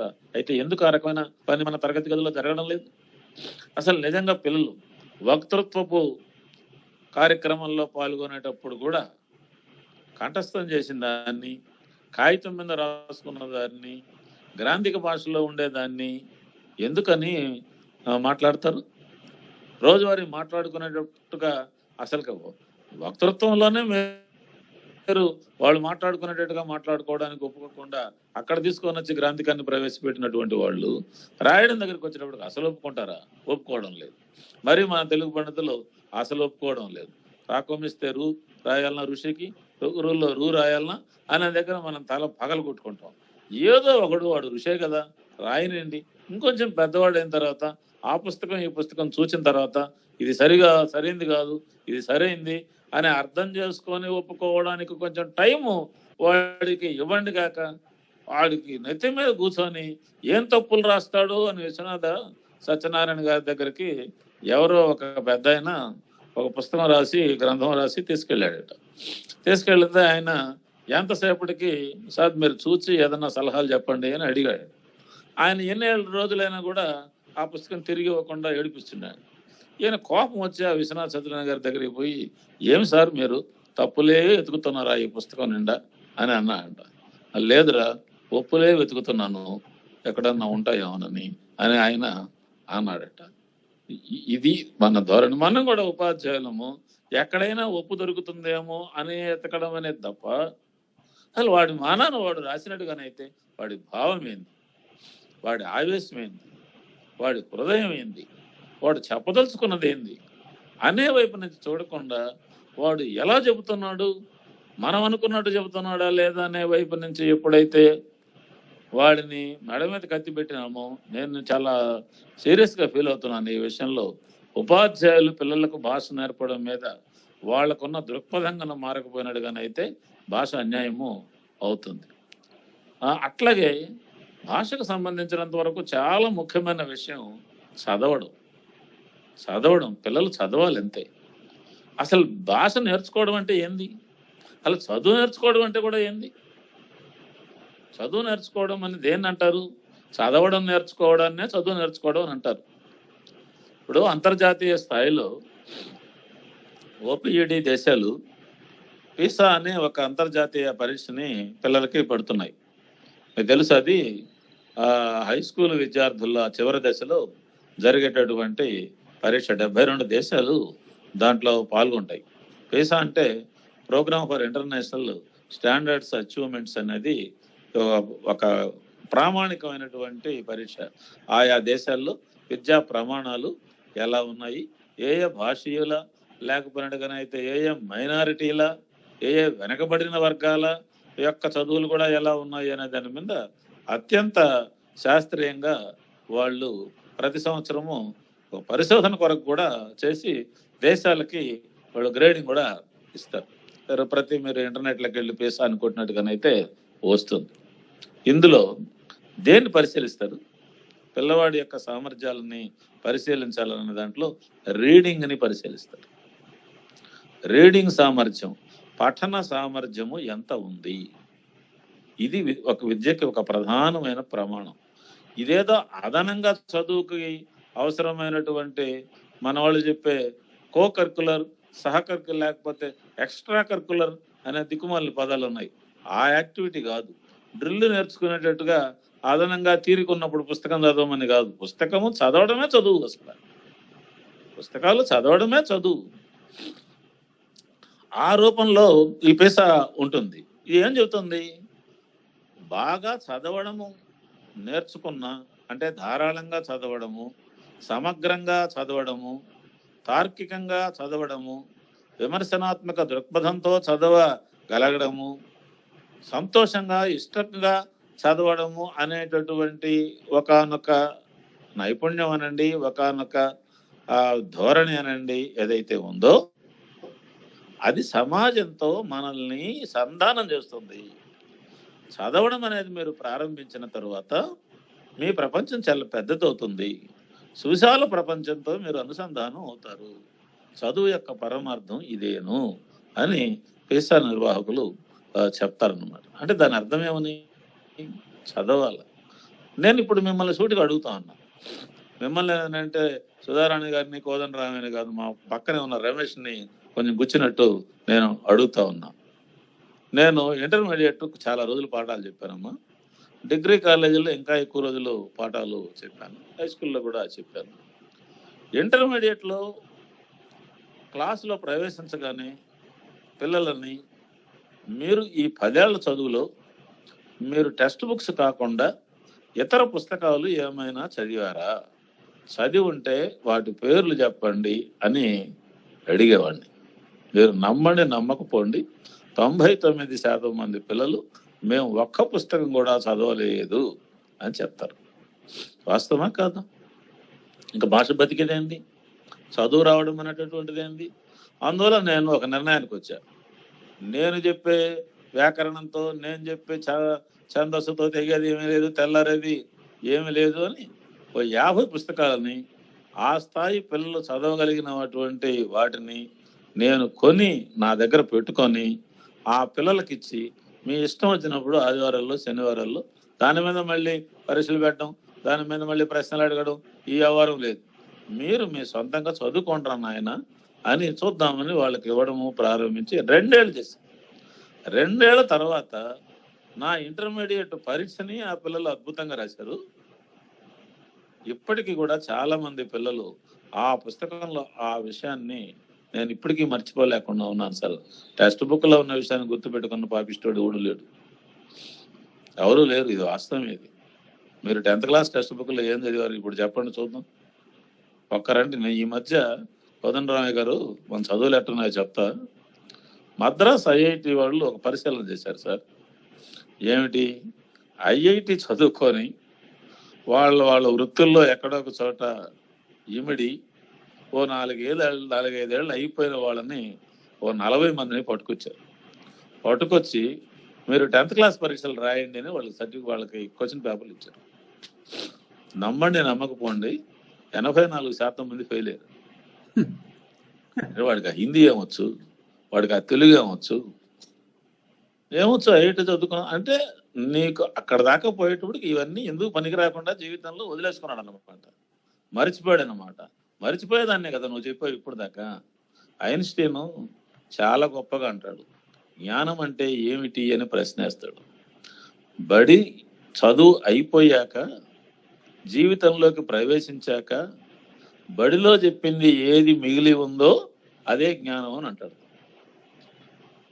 కాబట్టి మన A+B² మిగిలి ఉండదు, నా అనునాసిక సంధి ఏ పరిస్థితుల్లో మిగిలి ఉండదు, హిందీ పండితుల నేప్రత్యయం అనేటటువంటిది మిగిలి ఉండదు. నాకు నమ్మకము. దక్షిణాఫ్రికాలో ఏ పంటలు పండుతాయి అని సోషల్ మాస్టర్ గారు చెప్పింది మిగిలి ఉండదు. ఏమి మిగిలి ఉంటుంది? ఏదైనా కొన్ని విలువలు ఉంటే మిగిలి ఉండొచ్చు. మా మాస్టర్ ఆ రోజు ఈ విధంగా చేశాడు అనేటటువంటిది ఉండొచ్చు. వాళ్ళు గన సొంతంగా చదువుకోవడం అనేది గన ఒక లక్షణంగా అలవాటు గన చేసుకొని గన ఉన్నట్టుగా అయితే అది ఖచ్చితంగా వాళ్ళకి జీవితంలో మిగిలిపోవడం అనేటటువంటిది జరుగుతుంది. అందులో నేనేం చెప్తున్నాను అంటే, ఒక పాఠశాలల్లో ఉదాహరణకి ఒక ప్రాథమిక పాఠశాల 5వ తరగతి పాఠశాలలో మీరేం చేయనక్కర్లేదు. మీరు ఏదో చెప్పండి, మీ సిలబస్ పూర్తి చేసుకోవడం, మీ పరీక్షలు రాయించుకోవటం ఇవి మీకు తప్పవలేండి, చేసుకుంటూ ఉండండి.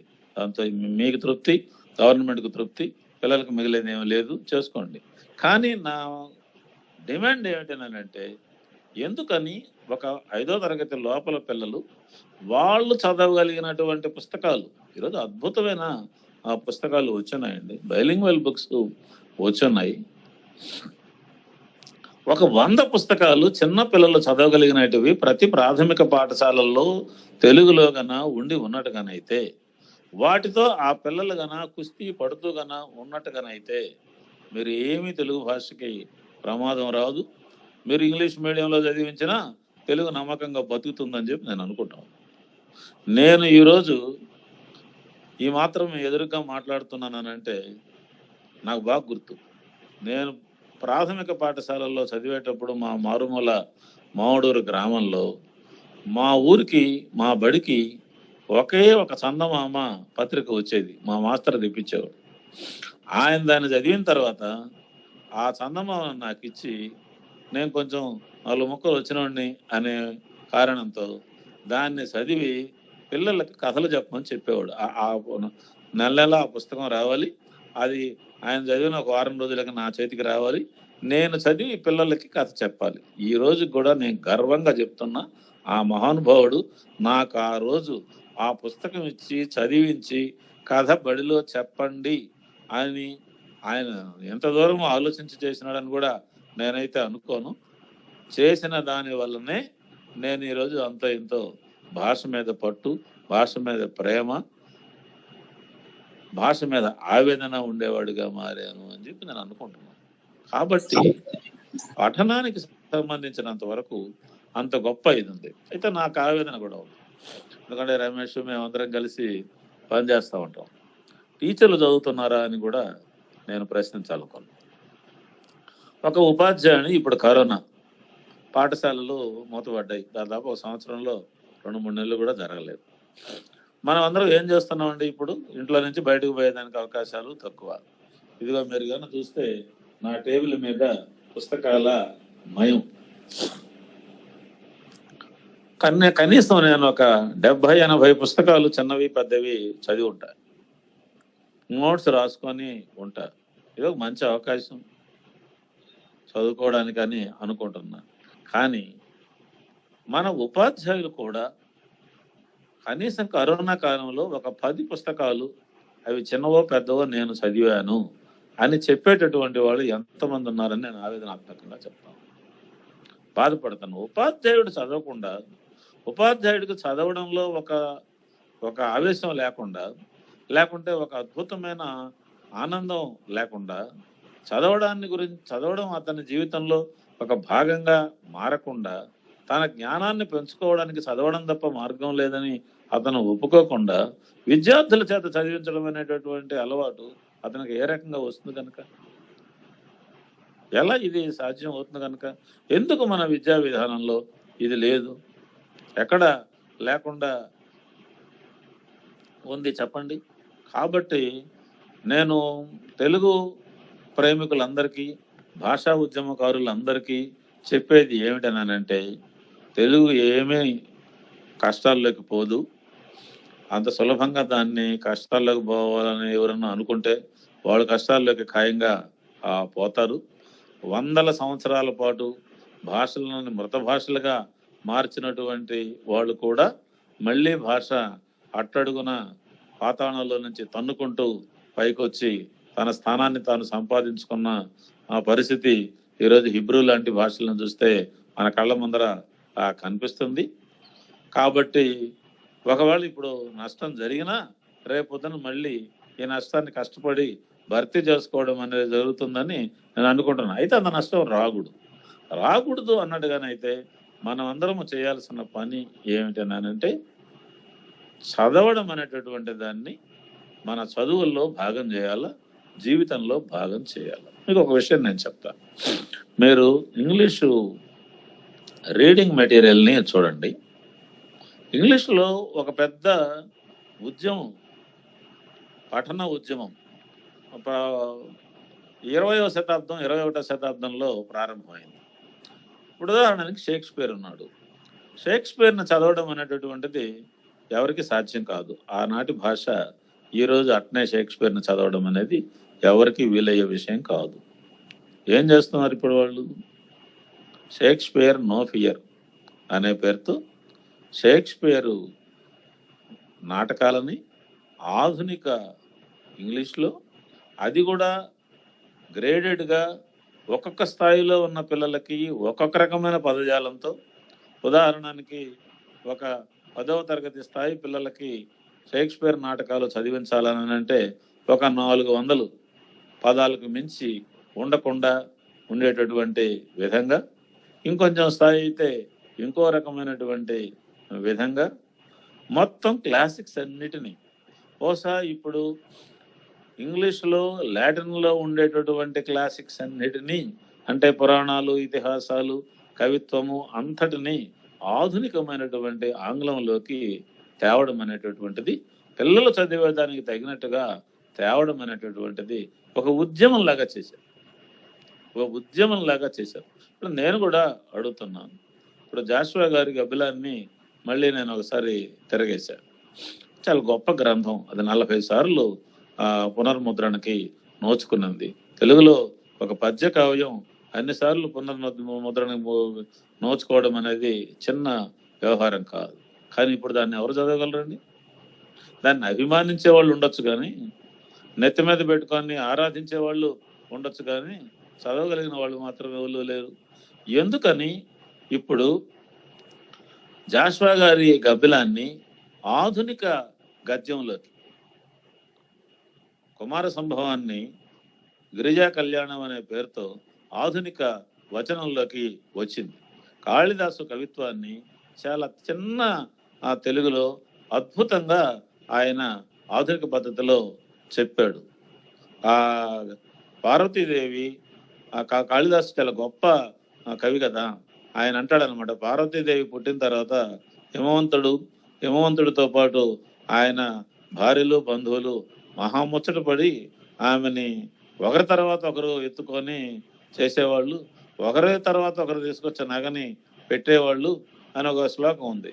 దానికి ఆయన, ఆమె ఒడి నుండి ఒడికేగను, నగ మీద నగదుడిగను అని చెప్పి చాలా సింపుల్గా, ఏమాత్రం ఆ స్పిరిట్ తగ్గకుండా ఉండేటటువంటి విధంగా అనువాదం చేశాడనమాట. ఈరోజు తెలుగులో మొత్తం మన పాతకాలపు గ్రంథాలన్నిటినీ, మరీ ముఖ్యంగా నాకు తిక్కన భారతం అంటే మహా ఇష్టం. తిక్కన మా నెల్లూరుడు, తిక్కన గన మనం గన ఉద్యోగపరం విరాటపరం గన చూసినట్టుగానైతే నెల్లూరు గ్రామాల్లో ఉన్న ఆడవాళ్ళు మాట్లాడినట్టే తిక్కన గారి ద్రౌపది మాట్లాడతారు. నెలేస్తుంది 5 మందిని, మీ సంగతి తేల్చండి అంటుంది. ఎందుకు అంత పెద్ద గదను మోసుకొని తిరుగుతున్నావే అని భీముణ్ణి అంటుంది. తగలబెట్టనా ఆ గద అని అంటుంది. అనేటటువంటి ఆ యాస అది గాన చూసినట్టుగానైతే ఆ బుచ్చిరెడ్డిపాళెం నెల్లూరు జిల్లా మహిళ మాట్లాడుతున్నది అనిపించేటట్టుగా ఆయన చాలా శక్తివంతంగా చెప్తాడు. కానీ చెప్తాడు నిజమే, నెల్లూరు వాళ్ళకి ఇప్పుడు ఆ భాషతో సంబంధం లేదు కదా, తిక్కన గారి పద్యాలు ఎవరు అర్థం చేసుకోలేరు కదా. కనీసం దానికన్నా ఒక ఆధునిక గద్యంలోకి మార్చి పిల్లలు చదువుకోగలిగినట్టుగా కన్నా చేయగలిగిన ఒక ఉద్యమం కన్నా నడిచినట్టుగానైతే ఎంత అద్భుతంగా ఉంటుందో మీరు చెప్పండి కనుక. అందులో ఇప్పుడు చాలా పెద్ద ఎత్తున మనకి తెలుగులో పిల్లలు చదవడానికి తగినటువంటి సాహిత్యం అనేక అనేక అనేక అనేక కోణాల నుంచి, దాంట్లో భేషజాలు ఏమీ లేకుండా చాలా పెద్ద ఎత్తున రావాలి అని చెప్పి నేను అభిప్రాయపడుతూ ఉన్నాను. మిత్రులారా, ఇక చివరిగా ఒక విషయం చెప్పి మీతో సెలవు తీసుకుంటాను. ఎక్కువ చెప్పేసినట్టున్నాను నేను ఇప్పటికి. సార్ నీళ్లు తాగండి సార్, 1 నిమిషం నేను మాట్లాడిన తర్వాత మళ్ళీ మాట్లాడండి. నీళ్లు తాగండి ఫస్ట్. 1 గంటగా మాట్లాడుతున్నారు మీరు, అనర్గళంగా మాట్లాడతారు మీరు, అందులో సందేహం లేదు. నీళ్లు తీసుకోండి. మీ గురించి 2 నిమిషాలు. రమేష్, మనం మాట్లాడుతూనే బతుకుతున్నాం.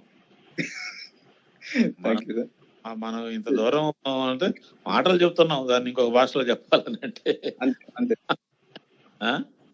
చెప్పు రమేష్ గారు మాట్లాడండి, 1 నిమిషమే. ధన్యవాదాలు. మన విటపు బాలసుబ్రహ్మణ్యం గారు, ఈ కాలంలో మనం ఇంత గొప్ప వ్యక్తితో మనం తిరుగుతున్నాము, ఉద్యమాలు చేస్తున్నాము అంటే అది ఒక గొప్పదనంగా, పూర్వజన్మ సుకృతంగా భావించాలి. సారు తూర్పు రాయలసీమ శాసనమండలి సభ్యులు 2007 సంవత్సరం నుండి ఇప్పటిదాకా పట్టభద్రులు, ఆ తర్వాత ఉపాధ్యాయ అభ్యర్థిగా యూటీఎఫ్ బలపరిచి, అలాగే జన విజ్ఞాన వేదిక నాయకులు. వీరు ప్రస్తుతం ఒక్క మాటలో చెప్పాలంటే బ్రాందీ యుగంలో గాంధీ వారసులుగా చెప్పవచ్చు. అంతా గాంధీ వారసుడిగా నిక్కచ్చిగా బ్రతుకుతున్నటువంటి, జీవిస్తున్నటువంటి నాయకులు, రాజకీయవేత్తగా, విద్యావేత్తగా చెప్పవచ్చు. అంటే చాలా వరకు కలుషితం అయిపోయినటువంటి రాజకీయాలు, కోట్ల రూపాయలు కుమ్మరిస్తే గానీ గెలవలేనటువంటి దుర్భరమైన పరిస్థితుల్లో ఉన్నప్పుడు ఒక ఉద్యమం ద్వారా ఒక వ్యక్తిని ఈ స్థాయికి తీసుకొచ్చినటువంటి ఆ ఉద్యమానికి జోహార్లు జేజేలు పలుకుతున్నాను. అలాగే మన వివిఎస్ గారు ఆర్టీఈ చట్టం అంటే విద్యా హక్కు చట్టం ముసాయిదీ కమిటీలో 2009లో పనిచేశారు. రచయితగా, సంపాదకుడుగా విద్యా విషయాలలో అనేక రాష్ట్రాలకు ప్రభుత్వ సలహాదారుగా వ్యవహరిస్తున్నారు. నాకు తెలిసి ఒక 11 రాష్ట్రాల వరకు సలహాదారుగా వ్యవహరించారు. వివిఎస్ గారు నిజాయితీ గల నిఖార్సైనటువంటి విద్యావేత్త, పేదలు, బడుగు, బలహీన వర్గాల ప్రతినిధిగా, ఉద్యోగ, ఉపాధ్యాయ, కార్మిక, కర్షక వర్గాల గొంతుగా శాసన మండలిలో మన మాట తన మాటగా వినిపిస్తున్నారు. తెలుగు రాష్ట్రాలకు, 2 రాష్ట్రాలకు కూడా సుపరిచితులు. వీరు ఇటీవల అనేక ప్రాంతాలలో పర్యటించి మాతృభాష తెలుగును బ్రతికించుకోవడానికి తెలుగు భాష అధ్యయన కమిటీ సభ్యులుగా ఎనలేని కృషి చేశారు. అసలు ఇంకో మాట చెప్పాలంటే వీరు భోగి మంటలు ఎలా వేస్తారో సంక్రాంతి పండుగకు తెలుసా మీకు? రైతు వ్యతిరేక చట్టాలను తగలబెట్టి భోగి మంటలు వేస్తారు. అది ఉద్యమ స్ఫూర్తి అంటే. అలాగే నడి రోడ్డు పైన ఎప్పుడు కూర్చుంటారో తెలుసా? ప్రజలకు అన్యాయం జరిగినప్పుడు, ఉపాధ్యాయులకు న్యాయబద్ధంగా జరగాల్సినటువంటి బదిలీలు అడ్డగోలుగా జీవోలు తెచ్చి ప్రభుత్వం వాళ్ళ యొక్క పద్ధతిలో చేస్తున్నప్పుడు నడి రోడ్డు పైన నిలదీసి ఆ జీవోను రద్దు చేసేంత వరకు పోరాటం చేసినటువంటి నాయకులు గొప్పగా చెప్తాం మేమందరూ. అలాగే సాధారణ కార్యకర్తగా మారి ప్రజలను ఓట్లు అడుగుతారు మా వివిఎస్ గారు. ఎలా అంటే ప్రజాస్వామ్యాన్ని బతికించడం కోసం. అసలు ఎమ్మెల్సీ ఎన్నికలే కదా ప్రజాస్వామ్యాన్ని బతికిస్తున్నాయి. ఇప్పుడు 51% వస్తేనే కదా గెలిచినట్టు. 30-35% గెలిచిన ఓట్లతో రాజకీయాలు శాసించేటువంటి పరిస్థితుల్లో మనకు ఈ ఎమ్మెల్సీ ఎన్నికలే నిజమైన ప్రజాస్వామ్యంగా భావించాలి. మరి ఆ విధంగా 2007 నుండి 2023 వరకు 3 సార్లు ముచ్చటగా శాసన మండలిలో పీడిఎఫ్ ఫ్లోర్ లీడర్ గా కూడా పనిచేస్తున్నారు సార్. అలాగే తెలుగు భాష విషయానికి వస్తే స్వయాన సంస్కృతాంధ్ర పండితులు వీరు. ప్రజా చైతన్యం కొరకు, విద్యార్థులలో సృజనాత్మకతను పెంపొందించడం కొరకు అనేక పుస్తకాలు రచించారు. పిల్లలకు అందుబాటులోకి తీసుకొచ్చారు. దానికి జన విజ్ఞాన వేదిక కూడా తోడైంది. కొసమెరుపు ఏంటంటే వివిఎస్ గారికి వేసుకోవడానికి కోట్లు లేవు, ఎన్నికల్లో ఖర్చు పెట్టడానికి కోట్లు లేవు. కేవలం హాఫ్ షర్ట్లు మాత్రమే వేస్తారు, ఖద్దర్ షర్ట్లు. కానీ ఎన్నికల్లో గెలుస్తారు. అది నమ్మకం, అది పోరాటం, అది స్ఫూర్తి. కాబట్టి ఆ విధమైనటువంటి స్ఫూర్తి కలిగి రాజకీయ నాయకులు అందరూ కూడా ఎన్నికల్లో నిలిచి గెలవాలి. కానీ ఓట్లు కొనడం వలన, కోట్లు కుమ్మరించి ప్రజల యొక్క హక్కులను కాలరాయడం వలన ఉపయోగపడదు. దానివల్ల అన్ని రకాలుగానే ఇబ్బందే మనకు వస్తుంది. సార్, ఒక 4 ప్రశ్నలు మీరు చెప్పగలగా? మీరు తెలుగు భాష పరిరక్షణకు భవిష్యత్తు ప్రణాళిక ఏమైనా ఉందా? మీరు చెప్పగలిగితే మేమందరూ కూడా దాన్ని ఆచరిస్తాము. అయ్యా, ఒక్క ప్రశ్న అడగండి, దాని సమాధానం ఇచ్చినాక 2వ ప్రశ్నకు పోండి. అట్లే సార్.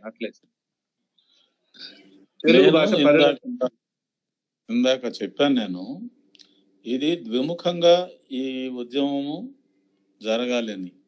ఒకటి, ఎక్కడ పోగొట్టుకున్నామో అక్కడ వెతుక్కోవాలి అని తెలుగులో ఒక సామెత ఉంది. దానికి తగినట్టు మనం పనిచేస్తున్న రంగం విద్యారంగం, పాఠశాల విద్యారంగం కాబట్టి పాఠశాల విద్యలో 10వ తరగతి పూర్తయ్యేటటువంటి విద్యార్థి తెలుగు మీద ఒక పట్టు ఉండేటటువంటి విధంగా ఎలా తయారు కాగలడు, దానికి కావలసినటువంటి గ్రంథాలు ఏమిటి, పద్ధతులు ఏమిటి అనే దాని మీద పెద్ద మనసు పెట్టాలి అనేది నా అభిప్రాయము. ఒక ఉద్యమంగా 10వ తరగతి స్థాయి పిల్లలు ధారాళంగా తెలుగును చదివి, క్రిటికల్గా తెలుగును చదివి జీవితంలో చదవడం అనేది ఒక అలవాటుగా మార్చుకునేదానికి పునాది వేయడం అనేటటువంటి పని చెయ్యాలి. ఇది ప్రభుత్వాలు వాళ్ళు వీళ్ళు చేస్తారని ఆశలు పెట్టుకోవడం కాకుండా మనము చెయ్యాలి అనేది నా జీవిత ఆశయాల్లో ఒక ముఖ్యమైనటువంటిది తెలుగు భాష పరిరక్షణ కొరకు. రెండవది, ప్రభుత్వాలు వాళ్ళకి అసలు నిజంగా ఈ భాష బతకాలని ఏమీ లేదు. చాలా బాధాకరమైనటువంటి పరిస్థితి. ఆఖరికి ఏం చెప్తున్నారు, తెలుగు మీడియం రద్దయితే ఏమవుతుంది, భాష మాట్లాడుతున్నారు కదా జనం, ఇంతమంది మాట్లాడేవాళ్ళు ఉన్నప్పుడు భాష ఎక్కడికి పోతుంది అంటున్నారు. అంటే ఏమని వాళ్ళ ఉద్దేశం?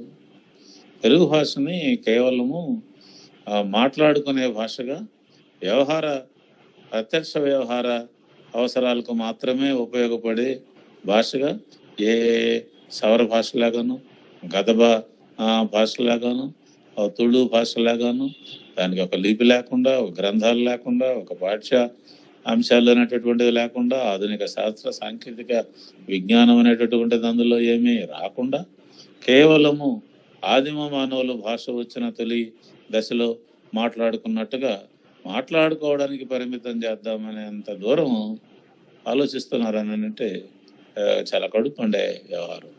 అందువల్ల ఈ తెలుగును పరిరక్షించాలి అనుకునేటటువంటి వాళ్ళు, అది ఏ రూపంలో అనుకున్నా వాళ్ళకి ఒక్కొక్కరికి ఒక్కొక్క రకమైన ఆలోచనలు కూడా ఉండొచ్చు. వీళ్ళనంత ఎక్కువ మందిని ఒక వేదిక మీకు తేవడం కాదు కానండి, ఒక సమన్వయం, ఒక సూత్రంలో ఇరికించడానికి ప్రయత్నం, అందరం ఒక గొంతుతో మాట్లాడడం అనేటటువంటిది చేయాలా. దానికి మనం కొంచెం కంకణం కట్టుకోవాలనేటటువంటిది, అంటే నేను కట్టుకోవాలని కాదు, మొత్తం మీద మనం అందరం ఆ రూపంలో చేస్తే, ఒక డిమాండ్గా ముందుకు వస్తే, ఈ హిబ్రూ భాష మీద నాకు చాలా గౌరవం. వాళ్ళు అసలుకి ఎప్పుడో క్రీస్తు శకం 200-400 సంవత్సరాల ముందు ప్రాంతంలో హిబ్రూ భాష దాదాపు అంతరించిపోయింది. దానిని మళ్ళీ వాళ్ళు పునరుద్ధరించి ఈరోజు హిబ్రూ యూనివర్సిటీ ప్రపంచంలోని గొప్ప యూనివర్సిటీల్లో ఒకటిగా హిబ్రూ భాష అత్యాధునికమైనటువంటి గొప్ప భాషగా ఆ పాలస్తీనియన్లు కానీ ఇజ్రాయేలీలు కానీ మార్చగలిగినారు. ఒక భాష ఆవేశం అనేటటువంటిది మనలో దట్టించుకోవడం అనేది లేకపోయినట్టుగానైతే పైన ప్రభుత్వాల మీద ఒత్తిడి తేవడం. మీరు ఇప్పుడు మన తమిళనాడు ఎన్నికలు మీరు ఎవరైనా జాగ్రత్తగా చూచారో లేదో, తమిళనాడులోని అన్ని రాష్ట్రాలు, అన్ని పార్టీలు, అది కమల్ హాసన్ పార్టీ, అన్నా డిఎంకే పార్టీ, డిఎంకే పార్టీ ప్రధానమైన పార్టీలు, ఈ 3 పార్టీల ఎన్నికల ప్రణాళికలో ఆశ్చర్యకరమైనటువంటి ఒక సాధారణ అంశం ఉంది. ఏమిటి అంటే, తిరుక్కురల్ని, అంటే తిరువళ్ళువారు రాసినటువంటి తిరుక్కురల్ గ్రంథాన్ని జాతీయ గ్రంథంగా మేము ప్రకటింపజేస్తాము అనేటటువంటిది వాళ్ళ. మీరు అసలు ఊహించగలరా? మీరు భారతదేశంలో గురజాడప్పారావుని జాతీయ కవిగా, జాతీయ రచయితగా మేము చేస్తాము అని కానీ, ఇంకోటి కానీ, మరొకటి కానీ మన రాజకీయ నాయకులు, రాజకీయ పార్టీలు అంటాయి అని ఎవరికైనా ఊహలోనైనా ఉందా? లేదు. అంటే అది ఆ పార్టీల గొప్పతనం కాదు, అది ప్రజల్లో ఉన్నటువంటి ఆ ఆవేశం, ఆ దాహం, ఆ భాష మీద ఉన్నటువంటి ప్రేమ, అది కారణం అది. కాబట్టి మనము మించిపోయింది ఏమీ కాదు. నేనేమి నిరాశ పడేటటువంటి వాడిని ఏ పరిస్థితుల్లో కాదు. ఖచ్చితంగా మన భాషను మనం బతికించుకోవాలి అని అనుకునేటటువంటి వాళ్ళం అందరం కూడా ఏదో ఒక రకమైన సమన్వయంతో ఒక పెద్ద గొంతుగా మారడం అనేటటువంటిది జరగాల. సరే, ఇప్పుడు అంత పెద్ద ఎత్తున కనపడడం లేదు కదా అనొచ్చు, కానీ ఏమో కొంత నష్టం వస్తే కానీ మనం మేల్కోమేమో, తెలుగు వాళ్ళం కదా, అందువల్ల నష్టం వస్తుందని కూడా మనము కొంత మానసికంగా సిద్ధపడి అందులో నుంచే మళ్ళీ తట్టుకొని పైకి లేస్తాము అనేటటువంటి దాన్ని కూడా ఒప్పుకొని ఒక విస్తృతమైన భాషోద్యమానికి భాషా ఉద్యమకారులందరూ, భాషా ప్రియులందరూ ఏకతాటి మీదకి రావడానికి ఒక ప్రయత్నం ప్రారంభం చేద్దాం. ఎప్పటికో అప్పటికే అది ఒక రూపానికి వస్తుంది అనేది కూడా నేను ఈ 2 అంశాలు అనుకుంటాను. క్షేత్రస్థాయిలో ఒకటి, పై స్థాయిలో ఇంకొకటి. ఇంకొక చిన్న ఒక్క నిమిషం సార్, చాలా చక్కగా అనర్గళంగా మాట్లాడారు. మీకు ముందు ధన్యవాదాలు తెలియజేసుకుంటున్నాను సార్. మీరు నిర్మోహమాటంగా, ముక్కుసూటిగా ఉపాధ్యాయులు కూడా ఖచ్చితంగా చదివే విద్యార్థులకు చెప్పాలనే విషయం చెప్పారు. మీకు మరొకసారి ధన్యవాదాలు చెప్తున్నాను. ఇక్కడ ఒక చిన్న విషయం చెప్పదలుచుకున్నాను సార్. ఏమంటే చాలా వరకు ఇప్పుడు పాలకులు ఏమంటున్నారంటే ప్రజలు ఏ విధంగా కోరుకుంటున్నారో మేము అదే విధంగా మేము పాలన అందిస్తున్నాం. వాళ్ళు ఇంగ్లీష్ మీడియం చదువులు కోరుకుంటున్నారు కాబట్టి మేము ఆ చదువులు ఇస్తున్నాం, మా తప్పేం లేదు అని అంటున్నారు. దీనిపైన మీ అభిప్రాయం ఏంది? అంటే పాలకుల్ని తప్పంటారా, ప్రజల్ని తప్పంటారా? ప్రజల్ని తప్పుదోవలో వెళ్తున్నటువంటి ప్రజల్ని అంటే తల్లిదండ్రులని ఏ విధంగా మనము ఈ మార్గంలో తీసుకొని రావాలి? అంటే తెలుగు మీరు మాతృభాష మాధ్యమంలో చదివితే మీకు మంచి ఫలితాలు వస్తాయి అనేది వాళ్ళని ఏ విధంగా మనము చైతన్యం తీసుకొని రావాలని అంటారు? ఒకటి, ప్రజలు కోరారు కాబట్టి మేము వాళ్ళ దారిలో ఉన్నామని చెప్పడం పరిపాలకులకు న్యాయం. ప్రజలను చైతన్యం, ప్రజలకు మంచి వైపుకి నడిపించటం, ప్రజలకు ఒక దీర్ఘకాలిక దృక్పథంతో ఒక దారిని చూపటం అనేటటువంటిది పాలకులకు ఉండాల్సినటువంటి ప్రాథమిక లక్షణం. అది ప్రజలు చెప్పినట్టు పరిగెత్తడం అని అయితే ఇప్పుడు ప్రజలు ఏమనొచ్చు అని అంటే, మీరు ఇప్పుడు తెలుగు వాళ్ళని లేకపోతే దక్షిణాది వాళ్ళని ఇంకొక దేశంగా విడిపోతారా అని అడిగారు అనుకోండి, విడిపోతామంటే విడగొట్టేస్తారా? కాశ్మీరీ ప్రజలను ఇప్పుడు మీరు భారతదేశంలో ఉంటారా ఉండరా అని అడిగితే ఉంటాము అని నేనైతే 80% మంది చెప్పరని నేను అనుకుంటున్నాను. విడగొట్టేస్తామా? అదే నిజమైతే ఇప్పుడు ప్రభుత్వ పాఠశాలల్లో ఉన్న పిల్లలందరూ మేము నారాయణ చైతన్యంలో చేరుతాము అని చేరుతారా చేరరా అన్న క్వశ్చన్ వేస్తే చేరతాము అని చెప్తారు. గవర్నమెంట్ పాఠశాలలన్నీ మూసేస్తారా? అంటే సార్ ఇక్కడ ఒక విషయం చెప్పాలి సార్. ఏమంటే వాళ్ళు ఏమంటున్నారు, ప్రైవేట్ స్కూళ్ళకి ఎక్కువగా ప్రజలు ఆకర్షింపబడుతున్నారు, అందుకని మన బడులలోనే ఈ ఆంగ్ల మాధ్యమంలో పెడితే ప్రజలు ఆ స్కూళ్ళకి వెళ్ళరు కదా, ఆ ఉద్దేశంతో ముఖ్యమంత్రి గారు చెప్పిన అభిప్రాయం ఇది. అందుకనేసి మన దీంట్లో మన తప్పనిసరిగా ఇంగ్లీష్ మాధ్యమంలో బోధించాలి అని అభిప్రాయపడ్డారు సార్. ఇప్పుడు దీని మీద చాలా అధ్యయనాలు జరిగినాయి. ఆంగ్ల మాధ్యమము ఉన్నందువల్ల ప్రైవేటు పాఠశాలలకు పిల్లలు వెళుతున్నారు అనేది పైన మాత్రమే నిరూపితమైనటువంటి అంశం. మంచి చదువు, స్థాయి కలిగిన చదువు గవర్నమెంట్ బడిలో ఉన్నట్టుగానైతే, గవర్నమెంట్ బడి అన్ని విధాల ఆకర్షణీయంగా ఉన్నట్టుగానైతే తప్పనిసరిగా మీడియం అనే దాంతో నిమిత్తం లేకుండా వస్తారు. రెండవది, ఇంగ్లీష్ ఒక అవసరము అనేది ప్రజలు గట్టికుంటున్నారు. ఏమి రెండు అభిప్రాయాలకు అవకాశం లేదు. అందుకని మనం మొదటే మాట్లాడుకున్నట్టుగా ఇంగ్లీష్ని సమర్థవంతంగా ఇప్పుడు ప్రైవేటు పాఠశాలలు కూడా ఏమీ ఇంగ్లీష్ చెప్పడం లేదు. ఇందాక నేను చెప్పాను కదా, ఇంజనీరింగ్ విద్యార్థులు 40% పైగా తెలుగు మీడియం కావాలని కోరుకుంటున్నారు అని అంటే అంత అందంగా ఇంగ్లీష్ చెప్పుకుంటేనే కదా వాళ్ళు అటు కోరుకుంటారు. వాళ్ళందరికీ ఎక్కువ మంది ప్రైవేటు పాఠశాలల నుంచి వచ్చిన వాళ్ళు కదా. దానికంటే భిన్నంగా సమర్థవంతంగా శక్తివంతంగా ఇంగ్లీష్ని ఒక భాషగా నేర్పడం అనేది ప్రభుత్వ పాఠశాలల్లో కన్నా చేయగలిగినట్టుగానైతే తల్లిదండ్రులు ఖచ్చితంగా పాఠశాల ఏది అనే దాంతో నిమిత్తం లేకుండా ఏది ఎక్కువ ఉపయోగకరమో దాని దగ్గరికి ఖచ్చితంగా వచ్చి తీరతారు. ఇప్పుడు కేరళ ఉంది, కేరళలో మలయాళీ మీడియంలో దాదాపు 80% మంది పిల్లలు చదువుతున్నారు, 96% మంది పిల్లలు గవర్నమెంట్ స్కూళ్ళలో చదువుతున్నారు. ఎందుకని? కేరళ ప్రైవేటు పాఠశాలలు ఏవి కూడా కేరళ ప్రభుత్వ పాఠశాలలకు దీటుగా లేవు. అంత అందంగా అంత ఆధునికంగా పాఠశాలల్ని తీర్చిదిద్దారు. పాఠశాల బాగా ఉన్నప్పుడు అందులో అన్నీ తాము కోరుకున్నటివి లభిస్తాయి అని అనుకున్నప్పుడు మనం కూడా ఏమడుగుతున్నాం, అంత అవసరమైనట్టుగానైతే కోరుకునేటట్టుగా ఉంటే మీరు 6వ తరగతి నుంచో 8వ తరగతి నుంచో ఆంగ్ల మాధ్యమం కూడా పెట్టండి అనేదాంతో కూడా మనం రాజీ పడుతున్నాం. అయితే తెలుగు మాధ్యమం కావాలని కోరుకునే వాళ్ళకి తెలుగు లేకుండా చేయకండి అని అంటున్నాం. 2 మీడియంలు ఈరోజు హై స్కూళ్ళల్లో ఆంధ్రప్రదేశ్లో ఉన్నాయి కాబట్టి 60% మంది పిల్లలు ఈనాటికి కూడా ఇంత బాధాకరమైన పరిస్థితుల్లో ప్రభుత్వ రంగ పాఠశాలల్ని పెట్టి టీచర్లు లేకుండా చేసినా కూడా ఎందుకని 60% మంది పిల్లలు ఆంధ్రప్రదేశ్లో ప్రభుత్వ పాఠశాలల్లోనే హై స్కూళ్ళలో చదువుతూ ఉన్నారు. ఇంకొంచెం బాగా ఉంటే 70% 80% చాలా సులభంగా ఇందులో చదివి ఉండేవాళ్ళు. కాబట్టి ఈ వాదం కరెక్ట్ కాదు. తాము ఏదో పెట్టుకొని తమకు అసలు ఒక దూరదృష్టి, ఒక దృక్పథము, ఇతరులు చెప్తే వినడము, ప్రపంచం ఎడిపోతుంది అనేటటువంటిది చూడడము లేకుండా పాపులర్గా కనపడాలి అనేటటువంటి ఒక రాజకీయ దృక్పథంతో వ్యవహరిస్తూ దాన్ని ప్రజల మీద, ఇంకొకరి మీద, ప్రైవేట్ రంగం మీద పెట్టడం అనేటటువంటిది సాకుగా న్యాయం కాదు. ఈ ప్రభుత్వ వైఖరి దుర్మార్గమైందని నేను స్పష్టంగా చెప్పదలుచుకున్నాను. మరో విషయం, ఇందాక ప్రవాస తెలుగు వాళ్ళ గురించి చెప్పారు. వేరే వాళ్ళని అడగనివ్వండి. ఒక్కొక్క ప్రశ్న ఒక చిన్న ప్రశ్న. అది అయినా సార్, నాదొక వేరే వాళ్ళని ప్రశ్న. అడగనివ్వండి. నేను ఇందాక అడిగాను అది సార్. సిబిఎస్ఈ ప్రవేశపెడతాం అనేసి జగన్ ప్రభుత్వం వాళ్ళు ప్రకటించారు. అదేదో గొప్ప అన్నట్టు సిబిఎస్ఈని చూపిస్తున్నారు వాళ్ళు. సిబిఎస్ఈ వచ్చిన వెంటనే జరిగే విషయం ఏంటంటే ఎస్సీఆర్టీని ఏదో విధంగా రద్దు చేసేయాలని చూస్తారు.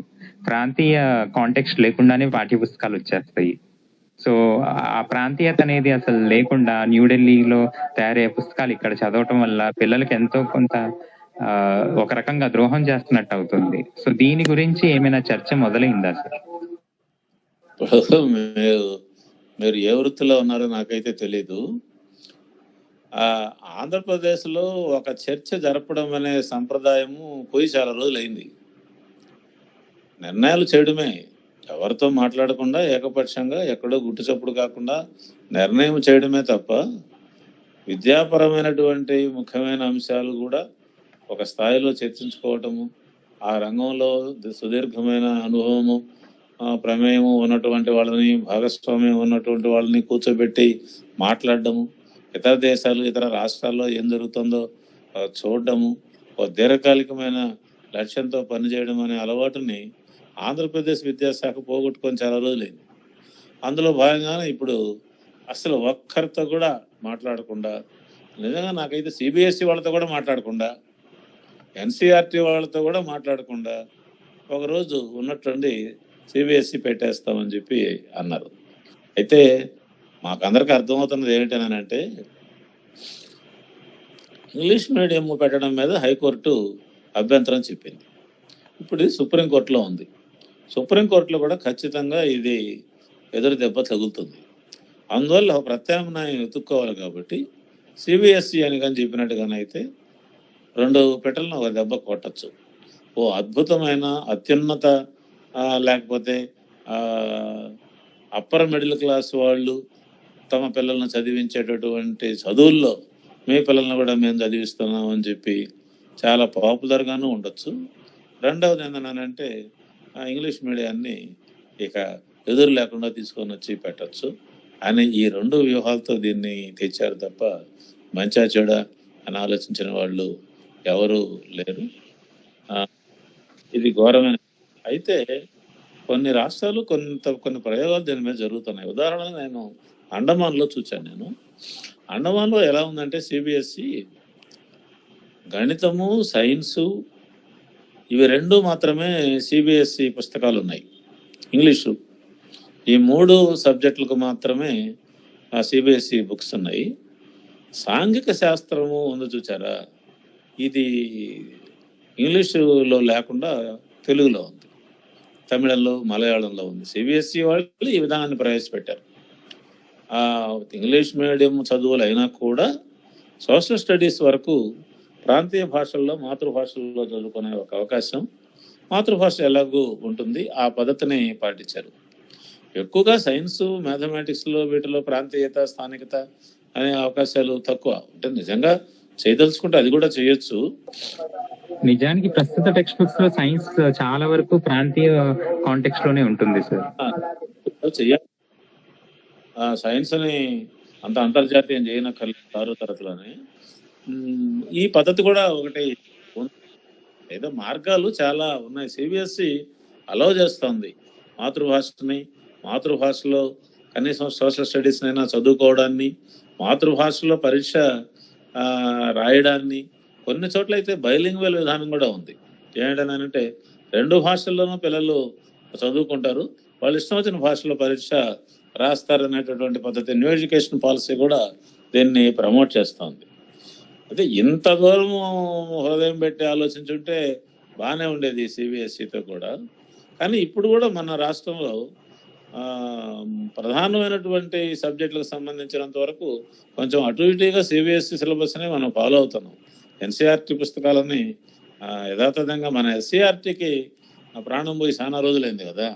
అది ప్రవాస ఉపాధ్యాయుల కేంద్రం కదా అది. ఇప్పుడు అందులో చదువు వచ్చిన వాళ్ళు ఎవరున్నారు కనుక ఎవరు లేరు. అందువల్ల కాపీ చేయగలిగిన వాళ్ళు గొప్పవాళ్ళు ఉన్నారు ఇక్కడ. ఎన్సీఆర్టీ పుస్తకాలన్నీ దాదాపు మనం వాడుతూ ఉన్నాం. అందువల్ల సిబిఎస్ఈ సిలబస్తో ఏదో పెద్ద అద్భుతాలు జరిగిపోతాయని చెప్పడం కూడా అబద్ధమే. ఎందుకంటే సిబిఎస్ఈ ఒక రకంగా బుక్స్ మన మన పిల్లలందరూ చదువుకుంటూ ఉండేటటువంటిది. మంచి పుస్తకాలు కూడా ఆ కోణంలో నుంచి వచ్చినప్పుడు భారతదేశం ప్రపంచంలోనే గొప్ప పరిశోధనాత్మకంగా విద్యారంగాన్ని చూస్తూ ఉండేటటువంటి వాటిలో ఎన్సీఆర్టీ ఒకటి. ఎన్సీఆర్టీకి చాలా గౌరవం ఉంది. ఇది ఈ మధ్య కాలంలో ఎన్సీఆర్టీ కూడా గవ్వబడుతూ ఉంది అనుకోండి. అందువల్ల ఆల్ ఇండియా లెవెల్లో ఉండేటటువంటి ప్రామాణికమైన పాఠ్య గ్రంథాలని ఆంధ్రప్రదేశ్లో కూడా తెస్తాము అని అంటే వినడానికి బాగానే ఉంటుంది. మనం ఏం కోరొచ్చు అని అంటే, మీరు ఆ సిలబస్ను తేండి, మీరు ఆ పద్ధతుల్ని ఆ విధానాన్ని కూడా తీసుకురండి, అందులో ఏం తప్పు లేదు. కానీ ఖచ్చితంగా దాన్ని లోకలైజ్ చేయాలి, స్థానిక అవసరాలకు తగినట్టుగా మార్చాలి. నూతన విద్యా విధానం స్పష్టంగా ఆ విషయాన్ని చెబుతోంది కదా అనే డిమాండ్తో ముందుకు పోవచ్చు, తేవాలి అది.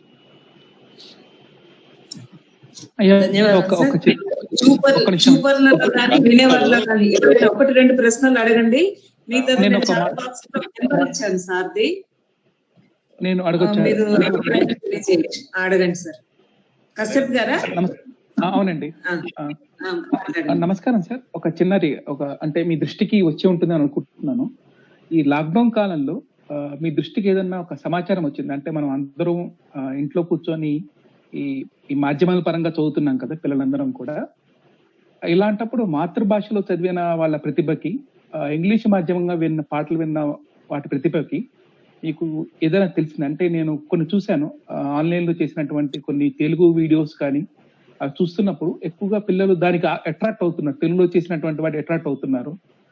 సో బైజూస్ లాంటి కొన్ని సంస్థలు కూడా తెలుగులో ఇవ్వడానికి సిద్ధపడుతూ ఉన్నాయి. అంటే దాని క్లిక్ల ఆధారంగా వాటి ఆధారంగా మీ దృష్టికి అలాంటిది ఏదన్నా అంటే సర్వే రిజల్ట్ కానీ అలాంటిది ఏదన్నా చర్చ వచ్చిందండి? ఏదన్నా అంటే ఆన్లైన్ మాధ్యమంగా నేర్చుకున్నప్పుడు ఎలా ఉంటుంది? దాని మీద మంచి స్థాయి కలిగిన పరిశీలన లేకుంటే అధ్యయనము జరిగినట్టు ఏం కనపడడం లేదు. కానీ కొన్ని రీడింగ్స్ మాత్రము స్కూళ్ళు తెరిచిన తర్వాత, అంటే కరోనా తర్వాత పాఠశాలలు తెరిచిన తర్వాత పిల్లలు ఎలా ఉన్నారు అనేది మేము కూడా కొంత పరిశీలించాం. పాపం పిల్లలు చాలా పోగొట్టుకున్నారు. దాదాపు మర్చిపోవడం చేయటం, మళ్ళీ రెగ్యులర్ విధానంలోకి రాలేకపోవడం, బాగా ఇదిగా ఉండడం, డిస్టర్బ్డ్గా ఉండడం అనేటటువంటివి కనపడ్డాయి. ఈ కనపడిన దాంట్లో తెలుగు మీడియం పిల్లలు కొంచెం బెటర్గా ఉన్నారని, ఇంగ్లీష్ మీడియం పిల్లలు కొంత ఇబ్బందిలో ఉన్నారనేటటువంటిది మాకు వచ్చినటువంటి ఒక ఇది. ఇంకా కొంచెం లోతుగా పరిశీలన చేయండి. రెండవది, ఈ సంవత్సరం ప్రభుత్వము 2 భాషల్లోనూ ఉండేటటువంటి విధంగా అందరికీ టెక్స్ట్ బుక్స్ ఇచ్చింది. ఆంధ్రప్రదేశ్లో భారతదేశంలో ఎక్కడా లేనటువంటి విధంగా ప్రతి విద్యార్థి చేతిలో తెలుగు, ఇంగ్లీషు 2 మీడియంలో ఉన్న టెక్స్ట్ బుక్ ఉంది. ఒక పేజీలో తెలుగు, ఒక పేజీలో ఇంగ్లీషు ఉంది. ఈ ఉండడం ద్వారా ఏం జరిగిందని అంటే ఒక మేలు జరిగింది. ఈ ఇంగ్లీష్ మీడియం పిల్లలు కూడా ఎక్కువగా ఆ తెలుగునే చదువుతున్నారు. ఆ తెలుగు మీడియం ఉంది కదా, పాఠం పక్కనే ఉంది కదా, దాన్నే చదువుతున్నారు. ఇప్పుడు ప్రభుత్వం భయం కూడా పట్టుకుంది. ఏంటనంటే, మనమేదో అద్భుతం చేద్దామని అందరూ ఇంగ్లీష్లోకి పోతారని చెప్పి ఇంగ్లీష్ని తెలుగుని పక్కన పెడితే, తెలుగు వాళ్ళు ఇంగ్లీష్లోకి పోయేదానికి బదులు ఇంగ్లీష్ వాళ్ళు తెలుగులోకి వస్తున్నారే, ఇదేదో కొంప మునిగేటట్టుగా ఉందనే ఆలోచన కూడా జరిగిందట. ఆ పరిస్థితి కనిపిస్తుంది. వీటన్నిటిని బట్టి మనకేం అర్థం అవుతుంది? పిల్లలు అత్యంత సహజంగా వాళ్ళ మాతృభాషలో తెలుసుకోవాలి అని చెప్పి ముచ్చట పడతారు. ఆ మాతృభాషలో తెలుసుకోవడానికి ప్రయత్నం చేస్తూ ఉంటారు. దానికంటే పరాయి భాషలు నేర్చుకోవడం ఎప్పుడు కూడా వాళ్ళ కష్టంగానే ఉంటుంది. కష్టంగానే ఉండడం కాకుండా అది కృత్రిమంగా ఉంటుంది. కాబట్టి తొందరగా దాంట్లో నుంచి ఏదైనా కొద్ది వ్యవధానం వచ్చినా, కొద్ది కష్టం వచ్చినా కూడా వాళ్ళు దానికి దూరం అయిపోవడం, మర్చిపోవడము, భయపడిపోవడం అనేటటువంటి జరుగుతుంది. ఇది సహజమైన విషయమే. కొంచెం తీరిగ్గా దీన్ని ఒక అధ్యయన రూపంలో చేయగలిగితే బాగానే ఉంటుంది. మంచి సూచన చెప్పారు కశ్యప్ గారు. ఒక్క నిమిషం సార్. ధన్యవాదాలు. ఇప్పుడు మీరు విదేశాలలో యూరోప్ కంట్రీస్ లో కూడా పర్యటించారు. మాతృభాష అమలు అనేది అక్కడ ఎలా ఉంది, మన దేశంలో మన రాష్ట్రంలో ఎలా ఉంది మీరు పరిశీలించి ప్రభుత్వాలకు కూడా సూచన చేశారు. దాని గురించి ఒకసారి వివరించండి సార్. ఇప్పుడు రమేష్, ఇతర దేశాలు నన్నంటే మనం తిరిగే దేశాలు అమెరికా, లేకపోతే కెనడా, కాకపోతే బ్రిటన్, ఆస్ట్రేలియా ఇలాంటి దేశాలు అయినప్పుడు అక్కడ ఫిన్లాండ్ మాతృభాష ఆంగ్ల భాష రెండు ఒకటే. అందువల్ల అక్కడ మాతృభాష మాధ్యమము, మాతృభాష ప్రాధాన్యత అనే వాటికి ఏమీ లేదు, ఠికాణా లేదు. అవి రెండు ఒకటిగానే ఉన్నాయి కాబట్టి. కానీ నేను వెళ్ళాను. వియత్నాం కొంత పరిశీలన ఖరగ్పూర్ ఐఐటిలో ఒక ప్రొఫెసర్ మీద చేశారు. నేను కూడా ఆయనతో కలిసి కొంత వ్యవహరించాను, చూశాను. వియత్నాంలో అసలుకి ఇంగ్లీష్ లేదు. 10వ తరగతి దాకా కూడా ఇంగ్లీష్ లేదు. మీరు అసలు ఆ దేశానికి వెళ్ళి మేము పడ్డాము బాధ. ఒక అంగట్లో ఒక పాల ప్యాకెట్ కొనుక్కోవాలనంటే మీకు తలకాయ తిరిగిపోతుంది. ఎందుకంటే వాడికి అర్థమయ్యే సమస్య లేదు పాల ప్యాకెట్ అంటే ఏంది అనేటటువంటిది. అంత ఇంగ్లీషుకు దూరంగా వాళ్ళు ఉన్నారు. ఇప్పుడిప్పుడే ఒక భాషగా మాట్లాడడం ఇంగ్లీష్ నేర్పేదానికి పాఠశాలల్లో ఏదో కొన్ని సెంటర్స్ లాంటివి, అక్కడక్కడ ప్రైవేట్ సెంటర్స్ లాంటివి రావడం తప్ప దాదాపు అసలు ఇంగ్లీషు ఠికాణా లేని ప్రత్యేకమైనటువంటి దేశం. కానీ మీరు ఆశ్చర్యకరమైన విషయం ఏంటంటే, ఇందాక నేను చెప్పిన programme for international standards achievement దేశాలు వియత్నాము ఇప్పుడు 6వ ర్యాంకులో. అంటే బలమైన సెకండరీ విద్య కలిగినటువంటి దేశాల్లో అమెరికా 32, 33 ఆ ప్రాంతంలో ఉన్నట్టుగా ఉంది, దూరంగా ఉంది. అమెరికాతో అంతకాలం యుద్ధంలో తలబడి విజయం సాధించిన వియత్నాము విద్యారంగంలో కూడా అమెరికాని ఇప్పుడు ఓడించింది. చాలా ఆశ్చర్యకరమైనటువంటి విషయం. బలంగా మాతృభాషలో చెప్పడం వలన ఇది సాధ్యమైంది. రెండవది, వియత్నాము గత 7 ఏళ్లలో 300 రెట్లు ఎగుమతుల అభివృద్ధిని సాధించింది. వరి పరిశోధనా రంగంలో వియత్నాం చాలా ముందరుంది. ఉత్పత్తి ప్రాధాన్యత కలిగిన ఆర్థిక వ్యవస్థలో కూడా వియత్నాం చాలా ముందరుంది. ఈ మధ్య ఈ కరోనా సందర్భంలో చైనా మీద వచ్చిన అభియోగాలు వీటన్నిటి దృష్ట్యా చాలా కంపెనీలు చైనా నుంచి బయటకు వెళ్ళినప్పుడు అవన్నీ ఇండియాకు వస్తాయని చెప్పి మన వాళ్ళు ఎదురు చూశారు, కొంచెం ప్రచారం కూడా చేశారు. కానీ ఎక్కువ కంపెనీలు వియత్నాంకి వెళ్ళిపోయినాయి. అంటే చాలా నైపుణ్యంతో కూడినటువంటి విద్యావంతులైన ఆ కార్మికుల్ని, ఉత్పత్తిదారుల్ని తయారు చేయడంలో వియత్నాము ముందరుందన్నమాట. కాబట్టి దీన్ని బట్టి చూసినట్టుగానైతే బలంగా మాతృభాషలో మంచి విద్యని అందించినటువంటి దేశాలు ఈ కాలంలో కూడా ప్రపంచంలో ఒక పెద్ద ఆర్థిక శక్తిగా పెద్ద దేశాలను కూడా ఎదుర్కొనేటటువంటి స్థాయికి రాగలుగుతున్నాయి అనే దానికి వియత్నామే ఉదాహరణ. కరోనాను ఎదుర్కోవడంలో కూడా ఇది చాలా అద్భుతంగా ముందర ఉంది. నేను చూసి దీన్ని ఆశ్చర్యపోయాను. మా మేనకోడలు కూడా వియత్నాంలోనే పనిచేసేది. ఒక 2 నెలలకు ముందే బెంగళూరుకు వచ్చింది. అక్కడ కరోనా 0% అంత స్థాయిలో ఎదుర్కొన్నారు. మాతృభాషకు మాత్రమే ప్రాధాన్యత ఇస్తారని అమ్మాయి కూడా చెప్పడం జరిగింది. మరి అట్లాగే మీరు ఇది కూడా చూడొచ్చు. ఏది మన స్కాండినేవియన్ దేశాలు చూసినట్టుగానే అయితే మనం చాలా గొప్పగా చెప్పుకునే ఫిన్లాండ్, ఈ దేశాలు చూసిన రష్యా, చైనా, తర్వాత జపాను, జర్మనీ, ఈ దేశాలు చూసిన. ఇప్పుడు జర్మనీ ఉంది, ప్రపంచంలోని 3వ లేదా 4వ ఆర్థిక శక్తిగా ఈరోజు ఉంది. జర్మనీలో అసలు ఇంగ్లీషు అనేది దాదాపు లేదు కదా. ఇంగ్లీష్ను ఒక భాషగా మాట్లాడడానికి నేర్చుకుంటారు అంతే తప్ప మనం హిందీ నేర్చుకున్నట్టు దక్షిణాది వాళ్ళం అందుకంటే ఏం లేదు కదా. లేకపోతే వాళ్ళకి ఏమి అసలు ఇంకోటి కూడా ఉంది. మాతృభాషలో విద్య ఎక్కడ బలంగా ఉందో ఆ దేశము ఉత్పత్తి రంగంలో ముందరుంటుందని, ఇంగ్లీషు లేదా పరాయి భాషలో చదువులు జరిగేటటువంటి దేశాలు సేవా రంగంలో ముందరున్నాయని, ఉత్పత్తి రంగంలో వెనకబడిపోతున్నాయనే సిద్ధాంతం కూడా ఉంది. దానికి తమిళనాడు కూడా ఒక ఉదాహరణ. బలమైన తమిళ అభిమానము, తమిళ భాషలో నేర్చుకోవడము జరుగుతుంది. కాబట్టి పారిశ్రామికంగా తమిళనాడు అభివృద్ధి చెందింది అనేది కూడా ఒక అధ్యయనం ఒకసారి మద్రాస్ ఐఐటి వాళ్ళు చేసినట్టు నాకు గుర్తు. కాబట్టి ఉద్యోగ అవసరము లేకుంటే ఇతర దేశాలతో పోటీ పడాలనే దానికోసం భాషని అంటే మాతృభాషని వదిలేసి ఇంగ్లీష్ భాషను నేర్చుకోవడం అనేది చేయడం లేదు బలమైన దేశాలు ఏవి కూడా. కొన్ని తప్పనిసరి అయినప్పుడు బైలింగ్వల్ విధానాలను ద్విభాషా విధానాలను పాటించేటటువంటి ట్యునీషియా లాంటి దేశాలు ఉన్నాయి. అందులో ఫ్రెంచ్ కాలనీ అది చాలా సమర్థవంతంగా వాళ్ళు ఫ్రెంచ్లోను అరబీలను 2 భాషల్లోనూ వాళ్ళు చెప్తారు. ఉదయం ఒక మీడియంలో మధ్యాహ్నం ఒక మీడియంలో చెప్తారు, పిల్లలు నేర్చుకుంటారు. ఎందుకంటే వాళ్ళకి ఫ్రెంచ్ భాష చాలా అవసరము ఆచార పనులన్నిటికీ. కాబట్టి వాళ్ళు ఏంటంటే వాళ్ళు ఇష్టం వచ్చిన భాషలో వాళ్ళు పరీక్ష రాసుకుంటారు, వదిలేస్తారు. అసలు చాలా మంది కొంచెం దాన్ని కలిపి రాస్తారు, కలిపి రాసినా కూడా అంగీకరిస్తారు. ఏమైంది కనుక వాడి సబ్జెక్ట్ తెలిసి ఉండాలనేది తప్ప మీడియంతో ఏముందో ఇబ్బంది. ఆ రకంగా కూడా ఇప్పుడు కొత్త విధానాలు రాబోతూ ఉన్నాయి. ఈ బైలింగ్వల్ మెథడాలజీ అనేటటువంటిది ముందుకు వస్తుంది. ఇంకొక విషయం కూడా ఏంటంటే ఇప్పుడు ఈ ఆర్టిఫిషియల్ శాస్త్ర సాంకేతిక పరిజ్ఞానం పెరిగిన తర్వాత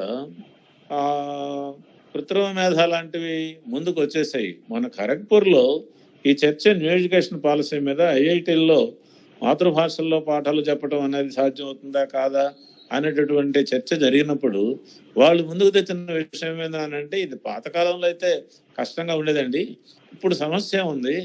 ఆర్టిఫిషియల్ ఇంటెలిజెన్స్ వచ్చిన తర్వాత మేము ఇంగ్లీష్లో పాఠాలు చెప్తుంటే పిల్లలు వాళ్ళ భాషల్లో వింటారు అంతేను, ఆటోమేటిక్గా ఏం ప్రాబ్లం అనేటటువంటి ఉండేదానికి అవకాశమే లేదు. బుక్స్ను కూడా ఆడియో రూపంలోకి మార్చేసుకున్నట్టుగానే అయితే ఏ భాషా గ్రంథమైనా మనకు కావలసిన భాషలో వినపడేటటువంటి రోజులు కూడా వచ్చేస్తున్నాయి. అందులో మారుతున్నటువంటి సాంకేతిక పరిజ్ఞానం భాషని ఒక సమస్య అనేది పాతకాలపు వ్యవహారం కింద మార్చేస్తుంది అనేది కూడా ఉంది. దీన్ని కూడా మనం చదవాలి. అట్లాగే ఇంటర్నెట్ ఇవి కూడా చాలా పెద్ద ఎత్తున గతంలో మనం ఇంగ్లీషు ఇంటర్నెట్ దాదాపు రాజ్యం ఏలింది. ఇప్పుడు క్రమక్రమంగా ఇంటర్నెట్లో ఇంగ్లీష్ స్థానం తగ్గడం అనేటటువంటిది కూడా ప్రారంభమైందని స్థానిక భాషల్లోకి గూగుల్ ఇలాంటివి ప్రవేశించారు. వాళ్ళ వ్యాపార అవసరాల దృష్ట్యా ఏ కారణంతో కింది లెవెల్ కూడా పెర్కులేట్ అయిపోయింది. కాబట్టి మనం కూడా చూస్తే గూగుల్లో తెలుగు వచ్చేసింది. మన సామాజిక మాధ్యమాల్లో కూడా తెలుగు చాలా పెద్ద ఎత్తున వినియోగంలోకి వచ్చింది. కాబట్టి చివరగా ఇప్పుడు జాతీయ విధానము తెలుగులోకి ఒక పుస్తకాన్ని రాశారు. ఆ జాతీయ విధానము 2020 అందులో మాతృభాషలో బోధన జరగాలి అని ఒక పాయింట్ ఖచ్చితంగా ఉంది. కానీ అది మళ్ళా ఒక క్లాజ్ ఏం పెట్టారు, రాష్ట్ర ప్రభుత్వాల ఇష్టం మేరకు మాతృభాషలో కానీ లేదా మీకు ఇష్టం వచ్చిన మాధ్యమంలో మీరు బోధించుకోండి అనే క్లాస్ పెట్టారు. అది నిజమేనా? అవును, అది నిజమే. ఏంటనంటే ఇప్పటిదాకా భారతదేశంలో విద్యా విధానానికి సంబంధించి వచ్చిన ప్రతి నివేదికలో కూడా మాతృభాషలో నేర్చుకోవాలి అనే దాన్ని అందరూ చెబుతున్నారు. దాన్ని మాతృభాషలో కాకుండా పరాయి భాషలో నేర్చుకుంటే చదువు బాగా వస్తుందని చెప్పిన నివేదికలు ఏవి లేవు, సిఫారసులు కూడా ఏవి లేవు, కోర్టు తీర్పులు కూడా ఏవి లేవు, అందులో ఏమీ లేదు. కాకుండా ఏంటంటే భారతదేశంలో చారిత్రకంగా ఆంగ్లం ఒక స్థానాన్ని సంపాదించుకుంది. నోరున్న వర్గాలు ఆంగ్లాన్ని నెత్తికి ఎత్తుకున్నాయి. వీళ్ళందరినీ కాదు. రెండోది ఏంటంటే దానికి ఒక ప్లేస్ కూడా వచ్చేసింది. అనుసంధాన భాషగా కూడా ఆంగ్లము భారతదేశంలో ఉండిపోయింది. పోను మా స్థానిక భాషలో దెబ్బతినడంతో ఆధునిక శాస్త్ర సాంకేతిక గ్రంథాలు, చరిత్ర, మిగతా గ్రంథాలన్నీ కూడా పత్రికలు కూడా మంచి వార్తలు వినాలన్నా వ్యాసాలు చదవాలన్నా ఇంగ్లీష్లోనే ఉండేటటువంటి పరిస్థితి వచ్చింది. మనం కూడా తెలుగు భాష అభిమానులంగా గుర్తించాల్సింది ఏంటంటే భారతదేశం నుంచి ఇంగ్లీష్ని తరిమేయాలనే ఉద్యమాన్ని మనం ఏం చేపట్టనక్కర్లేదు. అది ఇప్పుడేమి సాధ్యం కాదు.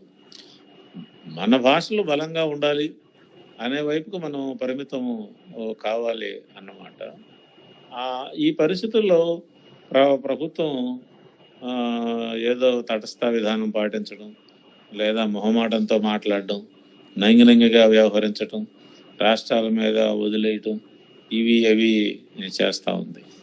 అసలు కేంద్రము సరే దానికి ఎడ్యుకేషన్ పాలసీలో భాషకు సంబంధించినంత వరకు కొంత న్యాయంగానే ఉందని అనిపిస్తుంది నాకు కూడా.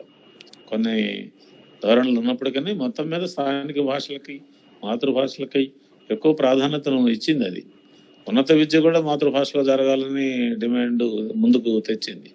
అయితే రాష్ట్రాలని దబాయించి తానే నిర్ణయం తీసుకొని అమలు చేయించగలిగిన శక్తి లేదు. అది ఆ రకమైన రాజ్యాంగ చట్టబద్ధత కూడా కేంద్రానికి లేదు. అది కూడా వాస్తవం. ఒకవేళ అది కావాలని మనం కోరుకున్నాం అనుకో, అది ఒక పెత్తందారి విధానం కింద మారే ప్రమాదం కూడా. అందువల్ల అది గట్టిగా చెప్పలేకపోయిన మాట వాస్తవం. చెప్పండి సార్. ఏమంటే ఇప్పుడు మీరు మాతృభాష గురించి చెప్పారు. ప్రవాసాంధ్రులు అంటే ఇతర రాష్ట్రాల్లో గానీ విదేశాల్లో కానీ నివసిస్తున్నటువంటి తెలుగు వాళ్ళు చాలా వరకు తెలుగు భాషను మాట్లాడుతున్నారు, కానీ చదవడం రాయడం అనేది చాలా తగ్గిపోయింది అనమాట. అంటే ఇప్పుడు ఉదాహరణకు తమిళనాడు తీసుకుంటే అక్కడ ఉన్న తెలుగు వాళ్ళు 99% వరకు తెలుగు భాషను మాట్లాడుతున్నారు, కేవలం ఇంటి భాషగా ఉంది. వాళ్ళకి చదవడం రాయడం అనేది రాదు. ఏదో ఈ సావం రమేష్ లాంటి వాళ్ళు కొందరు కృషి చేసి తెలుగు భాషకి వాళ్ళ వంతు కృషి చేస్తున్నారు అనమాట. అదే విధంగా ఇప్పుడు ఇతర రాష్ట్రాల్లో ఉన్నటువంటి తెలుగు వాళ్ళు కూడా ఆ స్థానిక భాషలో ఉన్నటువంటి వాళ్ళు, అంటే తెలుగు భాషపై ఆ స్థానిక భాషపై పట్టున్న వాళ్ళు తెలుగు భాషాభివృద్ధికి కృషి చేయవచ్చని నా అభిప్రాయం.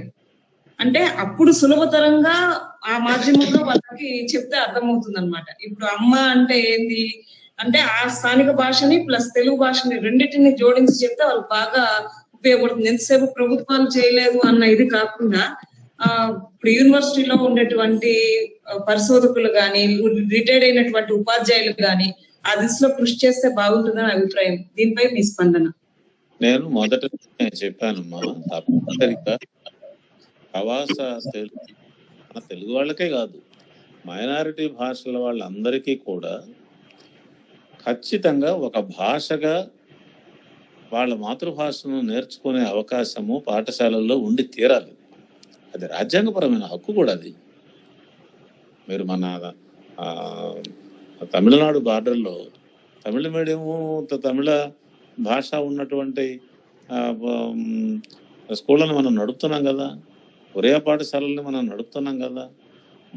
అసలు ఒక విధానంగా, కేంద్ర ప్రభుత్వపు విధానంగా రాజ్యాంగం కూడా దాన్ని చాలా స్పష్టంగా చెప్పింది. ఇంట్లో మాట్లాడుకోవడము, ఏదో పుస్తకాలు చదువుకోవడము, ఔత్సాహికంగా తల్లిదండ్రులు నేర్పడము అనేటటువంటిది దానికి చాలా పరిమితి ఉంది. అలా చేస్తే చేయొచ్చు అది కాదు, అదొక కోణం. అసలు విషయం ఏమిటనంటే ఎట్టి పరిస్థితుల్లోనూ వాడి సొంత భాషను ఒక భాషగా నేర్చుకోవడం. అది ఇంగ్లీష్ మీడియంలో నేర్చుకుంటారా, ఒరియా మీడియంలో నేర్చుకుంటారా, ఏ మీడియంలో నేర్చుకుంటారో చదువుని అదొక భాగం ఉంది. కానీ వాళ్ళ భాషను నేర్చుకోవడానికి 1వ తరగతి నుంచి కాకుంటే 6వ తరగతి నుంచి అయినా నేర్చుకోవడానికి, ఇప్పుడు హిందీ ఏ విధంగా మనం నేర్చుకుంటున్నాము ఆ రూపంలోనైనా సరే నేర్చుకోవడానికి ఒక ఏర్పాటు ఉండి తీరాలా. ఇది ఒక రాజ్యాంగపరమైన హక్కు, బాధ్యత కూడానని చెప్పి మనం డిమాండ్ చేయాలి. అది త్రిభాషా సూత్రంలో కూడా ఇతర రాష్ట్రాలకు సంబంధించిన వాళ్ళు వాళ్ళ భాషని, తర్వాత ఇంగ్లీష్ని 2 భాషలుగా నేర్చుకునేటప్పుడు 3వ భాషగా వాడి మాతృభాషను నేర్చుకునే దానికి అవకాశం ఎందుకు కల్పించకూడదు? అది చాలా చిన్న విషయం కదా. ఇప్పుడు అండమాన్లో నాకు వచ్చిన ప్రాబ్లం అదే. హిందీ ఉంది, ఇంగ్లీష్ ఉంది, ఈ 2 ఉన్నాయి, 3వ భాష లేదు. 3వ భాష లేకుండా ఎందుకు ఉండాలి? తమిళనాడులో కూడా అంతే.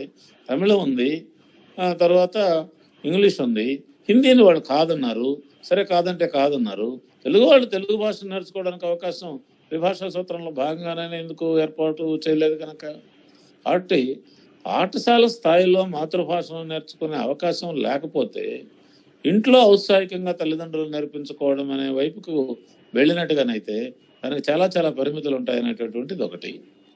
రెండవది ఏంటంటే ఒక డిమాండ్గా మా భాషను నేర్పండి, మా భాషను నేర్చుకుంటాం, ఆ భాషను నేర్పుకోవడానికి కావాల్సినటువంటి ఏర్పాట్లు మేము కూడా చేసుకుంటాం అనేటటువంటిది కూడా మనలో నుంచి తన్నుకొని రావాలి. దీనికి ఒరిస్సా సాంస్కృతిక సంఘాలు విశాఖపట్నంలో ఉన్నట్టుగా ఉదాహరణ. ఒరియా నేర్చుకునేది 66 స్కూళ్ళు ఉన్నాయి, ప్రాథమిక స్కూళ్ళు కానీ హై స్కూళ్ళు కానీ శ్రీకాకుళం జిల్లాలో. ఇక్కడ టీచర్ల నియామకం ఒక్కొక్కసారి ఆగిపోతూ ఉంటుంది కొన్ని కారణాలతో. ఏం చేస్తున్నారు, విశాఖపట్నంలో ఉండే ఒరిస్సా సాంస్కృతిక సంఘాల వాళ్ళు డిమాండ్ చేసి గవర్నమెంట్ని కానీ, లేకపోతే వాళ్ళు కానీ విద్యా వాలంటీర్లని ఒరియాలో పెట్టి ఒక్క పోస్ట్ కూడా ఖాళీగా ఉండకుండా వాళ్ళు చేస్తూ ఉన్నారు. ఇది సమాజం వైపు నుంచి, ఆ భాషా ప్రేమికుల వైపు నుంచి రావాల్సినటువంటి ప్రయత్నం అన్నమాట. ఇవి రెండు యాడ్ కావాలి. ఏది లేకపోయినా ఇప్పుడు కింద నుంచి డిమాండ్ లేదనుకో, అయినా మంది ప్రజాస్వామ్యం కదా, తెలుగు వాళ్ళ ఓట్లు కూడా కావాలి కదా, ఒరిస్సాలోను, తమిళనాడులోను, అండమాన్లోను ఓట్ల కోసమైనా తెలుగు వాళ్ళకి తెలుగు నేర్పుతాం అనే దానికి వాళ్ళు పూనుకుంటారు కదా, మనం కానీ అడిగినట్టుగానే అయితే. అవునా కదా? అడగలేదు అనుకోండి, వాళ్ళకి ఏం పట్టింది. కొంచెం అరవలేకపోయినా వస్తు నేర్చుకోవాలి తెలుగు వాళ్ళని నేను చెప్తున్నాను. ఇంకొకసారి భాషలో ముఖ్యంగా యాసలు అనేవి చాలా ఒక నిమిషం. అరే ఆ ప్రశ్నలు వద్దమ్మా, ఇప్పుడు అయిపోయింది. మన విషయాలు కొద్దిగా మాట్లాడుకోవాలి. ఆఫ్ చేయమ్మా. ఇప్పుడు మనం పోయినసారి పేరు పలకల మీద తెలుగులో రాయించిన వాళ్ళకి పొట్ల దగ్గర కానీ కార్యాలయాల దగ్గర కానీ 5,000 ఇస్తామన్నాము. దానికి కరీంనగర్ నుంచి ఒక ఆయన ముందుకొచ్చాడు, శ్రీకాకుళం నుంచి ఇద్దరు ముందుకొచ్చారు. అందులో రవికుమార్ గారు ఇప్పుడు ఉన్నారనుకుంటారు. రవికుమార్ గారు ఉన్నారా?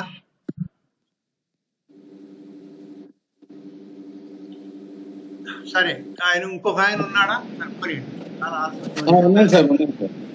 రవి గారు మీరు నమస్తే, ఒక 2 నిమిషాలు మాట్లాడండి.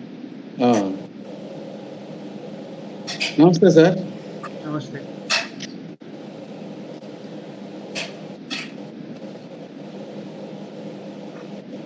ఎంతసేపు తీసుకుంటే ఎట్లండి? ఈ నిమిషం అయిపోయింది. కూర్చోండి, మీరు కొంచెం వెనక్కి కూర్చోండి.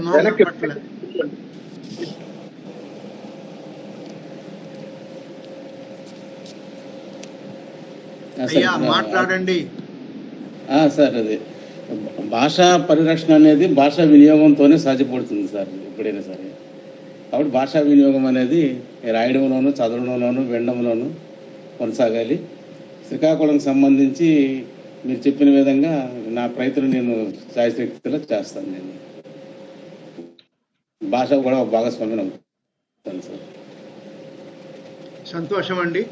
పోతే ఇంకొక విషయం, మన దగ్గర ఈ జరిపే కార్యక్రమాలన్నీ వాట్సాప్లోనే జరుగుతున్నాయి. ఈ వాట్సాప్ జీవితం చాలా తక్కువ అండి. అది ఒక నెలకో 6 నెలకో తీసేస్తాం, ఏం కనపడకుండా పోతుంది, అసలు ఇంకెక్కడా మిగలదు అది. అందుకని మనం భాషోద్యమకారులను చేసే పనులన్నీ కూడా పాడ్కాస్ట్లు వచ్చినాయి, వెబ్ మ్యాగజైన్స్ వచ్చినాయి, వెబ్సైట్స్ వచ్చినాయి, Twitter, Facebook, YouTube, word press, ఇవన్నీ చాలా రకాలుగా వచ్చినాయి. అందులో కూడా మన ఉద్యమ కార్యక్రమాల్ని కనిపించేటట్టు చేయటానికి ఈ సాంకేతికత బాగా ఉన్న వాళ్ళతోటి ఈ 2వ శనివారం 4వ శనివారం కాకుండా 3వ శనివారం 1వ శనివారం పెట్టేసి అక్కడ కూడా ఉద్యమం ఎట్లా కదిలించాలి అన్న దాని మీద చర్చిద్దాం అనుకుంటున్నాను. మన విఠప్ప గారు చాలా స్పష్టంగా చెప్పారు, ఎక్కువ మందిని కదిలించాలా, అందరినీ ఒకే దారిలోకి తీసుకొని వచ్చేట్టు చూడాలని. మనం అందుకని అవి కూడా బలమైనయే. వారు ఇంకో మాట కూడా అన్నారు, ఇప్పుడు ఈ కొత్త రంగాల్లోకి కూడా జనం బాగానే పోతున్నారు, చూస్తున్నారని. అక్కడ మనం దూరం అయిపోయాం, అక్కడ మనం చేసే కార్యక్రమాలు కనపడలేదు. అట్లనే ఇప్పుడు మనం తెలుగు కూటమిని ట్రస్ట్ పెట్టాం. ఆ ట్రస్ట్ పెట్టిన తర్వాత దానికి బ్యాంక్ అకౌంట్ కూడా వచ్చింది. ఎవరైనా దాంట్లో డబ్బులు వేయాలి అంటే గేట్వే ఫర్ పేమెంట్ ఒకటి అరేంజ్ చేయాలంట. అది మన దగ్గర టెక్నికల్ మనుషులు ఉన్నారు, వీళ్ళు ఆ విషయం మీద కూడా కృషి చేయాలి. తర్వాత ఈ టీవీలు, దినవార పత్రికల్లో కూడా మన వార్తలు సరిగా రావట్లేదు. మనం ఏదో మనం పని చేసుకొని పోతున్నాం, అట్లా కాదు, అందరికీ తెలియాల్సిన అవసరం ఉంది. రవికుమార్ లాంటి వారు చాలా ఎక్కువ సంబంధాలు ఉన్నాయి పత్రికల వాళ్ళతోటి. వాళ్ళని కూడా మనం ఇందులో కలుపుకొని పోతే మనం చేసేది ఏంటో మిగిలిన జనానికి తెలియటానికి వీలుగా ఉంటుంది. ఇక బాలసుబ్రహ్మణ్యం గారితో నాది 2 ఇన్సిడెంట్స్. వారు ఇక్కడ హైదరాబాద్లో ఎమ్మెల్సీగా ఉన్నప్పుడు 2-3 సార్లు వారి ఆఫీసు పోయాను, వేరే వాళ్ళతో కలిసిపోయాను కాబట్టి అది గుర్తులేదు. 2017లో అప్పుడున్న ప్రభుత్వం కూడా మేము తెలుగు మాధ్యమం బడుల్ని మొత్తం ఎత్తేస్తామన్నప్పుడు కౌన్సిల్లో ఎంత పోరాటం చేశారంటే మాధవ్ అనే ఆయన ఒక బీజేపీ ఆయన ఉండే, ఆయన్ని కూడా కలుపుకొని, అంటే మనుషులు వీడు ఫలాన్ని చెప్తున్నాడు, వీడి మనుషుడు కాబట్టి వాడు అన్ని ఎప్పుడు అబద్ధాలే చెప్తున్నాడు అనకుండా విషయంలో కలిసి వస్తే ఆయన్ని కూడా కలుపుకొని అసలు కౌన్సిల్ జరపకుండా చేశారు. దేవుడా అనుకుంటూ అప్పుడు ప్రభుత్వం 2017లో 2 కొనసాగిస్తామని ఇచ్చిందండి. అంతగా పోరాటం చేసి సాధించారు. అదొకసారి అందరం గుర్తు చేసుకుందాం. బాలసుబ్రహ్మణ్యం గారికి మరోసారి చేతులెత్తి నమస్కారం. నమస్కారం సార్, చాలా సంతోషం మళ్ళీ కలుసుకోవడం.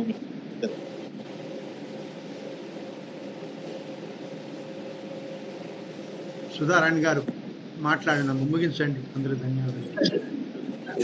ధన్యవాదాలు సార్, చాలా చక్కటి విషయాలను పాల్పంచుకున్నారు. ఇందాక మీరు చెప్పారు కథలు అనేది స్థానిక భాషల్లో రాసినప్పుడు బాగుంటుంది అనేసి. అదే విధంగా ఉపాధ్యాయులు ఎంతవరకు స్థానికంగా ఆ భాషలో రాసినప్పుడు విద్యార్థులకు మార్కులు ఇస్తున్నారో తెలియడం లేదు. అది వాళ్ళ వివేచనకే వదిలేద్దాం. ఇకపోతే ఇందాక చెప్పినట్లు నా తెలుగు నామఫలకాల గురించి చెప్పారు. మన ఈరోజు ప్రమాణ స్వీకారం చేసినటువంటి రమణ గారు తన నామఫలకంపై తన పేరుని తెలుగులో రాస్తున్నారు అనమాట. అటువంటి వాళ్ళని మనం ఆదర్శంగా తీసుకోవాలి. అంతేగాని నా ఉద్దేశంలో దీనికి ఏదో మేము కొంత నగదు ఇస్తాము, మీరు ఉద్యమకారులకు ఇస్తాము, లేకపోతే పెట్టిన వాళ్ళకి ఇస్తాం అనేది అది ఒక్కరికి ఇద్దరితో ఇస్తే మనం ఇచ్చేసే పరిష్కారం చేసే ఇది కాదు. ప్రజల్లో చైతన్యం రావాలన్నమాట. వాళ్ళల్లో మనం ఏదైనా చైతన్యం కలిగించేదానికి తెలుగు నామఫలకాలు పెట్టేదానికి ఆ దిశగా మనం ఆలోచించాలని. అదిగా తల్లి, నువ్వు పత్రికలో రాసిన వాళ్ళకి, వ్యాసాలు రాసిన వాళ్ళకి, పుస్తకాలు రాసిన వాళ్ళకి బహుమతులు ఎందుకు ఇస్తున్నారు? దానికి ఎప్పుడు నిరసన చెప్పలేదేమి నువ్వు? వాళ్ళు తెలుగు పేరు మీద బతికిన వాళ్ళకి వాళ్ళకి బహుమతులు ఇస్తుంటే మాట్లాడవు. తెలుగు కోసం కదిలినోడికి బహుమతి ఇస్తే నువ్వు మాట్లాడుతున్నావు. ఎందుకు ఉద్యమానికి వ్యతిరేకంగా మాట్లాడుతున్నావు? నువ్వు ఆ విషయాన్ని వదిలేసేయమ్మా, దాని జనానికి వదిలిపెడతావు. ఇప్పుడు ఇక ఒక్కటే విషయం ఏంటంటే, ఇక్కడ కొంతమంది కనపడ్డారు కొత్త వాళ్ళు. దయచేసి వాళ్ళ ఫోన్ నంబర్లని ఇక్కడ చాట్ లో రాయండి. మళ్ళీ ఒకసారి విన్నవిస్తున్నాను, చాలా మంది రాయటం లేదు. చాలా మంది వచ్చారు, ఈ బాలసుబ్రహ్మణ్యం గారంటే అభిమానంతో కొత్త వాళ్ళు చాలా మంది వచ్చారు. వాళ్ళు కాస్త ఫోన్ నంబర్లు రాయండి. రమేష్ చంద్రబాబు గారు, రమేష్ నాయుడు గారు, మీరు కార్యక్రమాన్ని ముగించండి. ధన్యవాదాలు.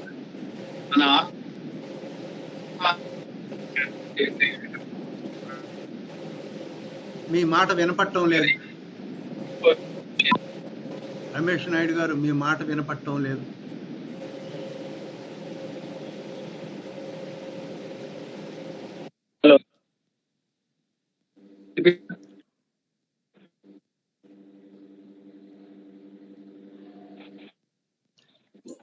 సార్ నేను మాట్లాడనా?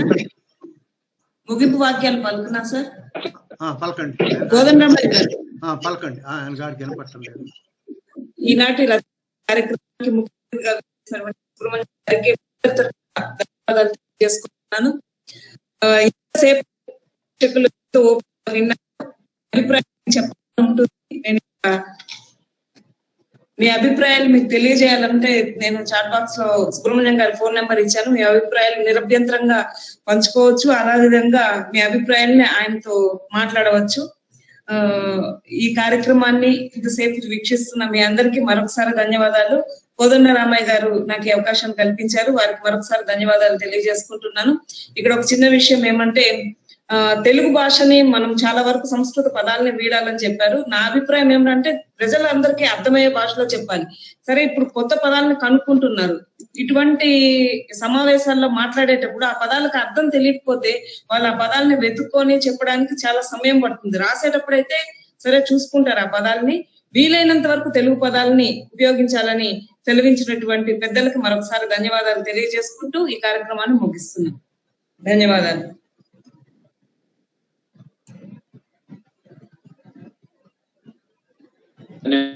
సార్ కోదండరామయ్య గారు, ఇంకా మీరేమన్నా చివరిలో మాట్లాడతారు సార్? ఏం లేదమ్మా, మీరు ముగించేశారు. చాలా సంతోషం, బాగా నడిపారు.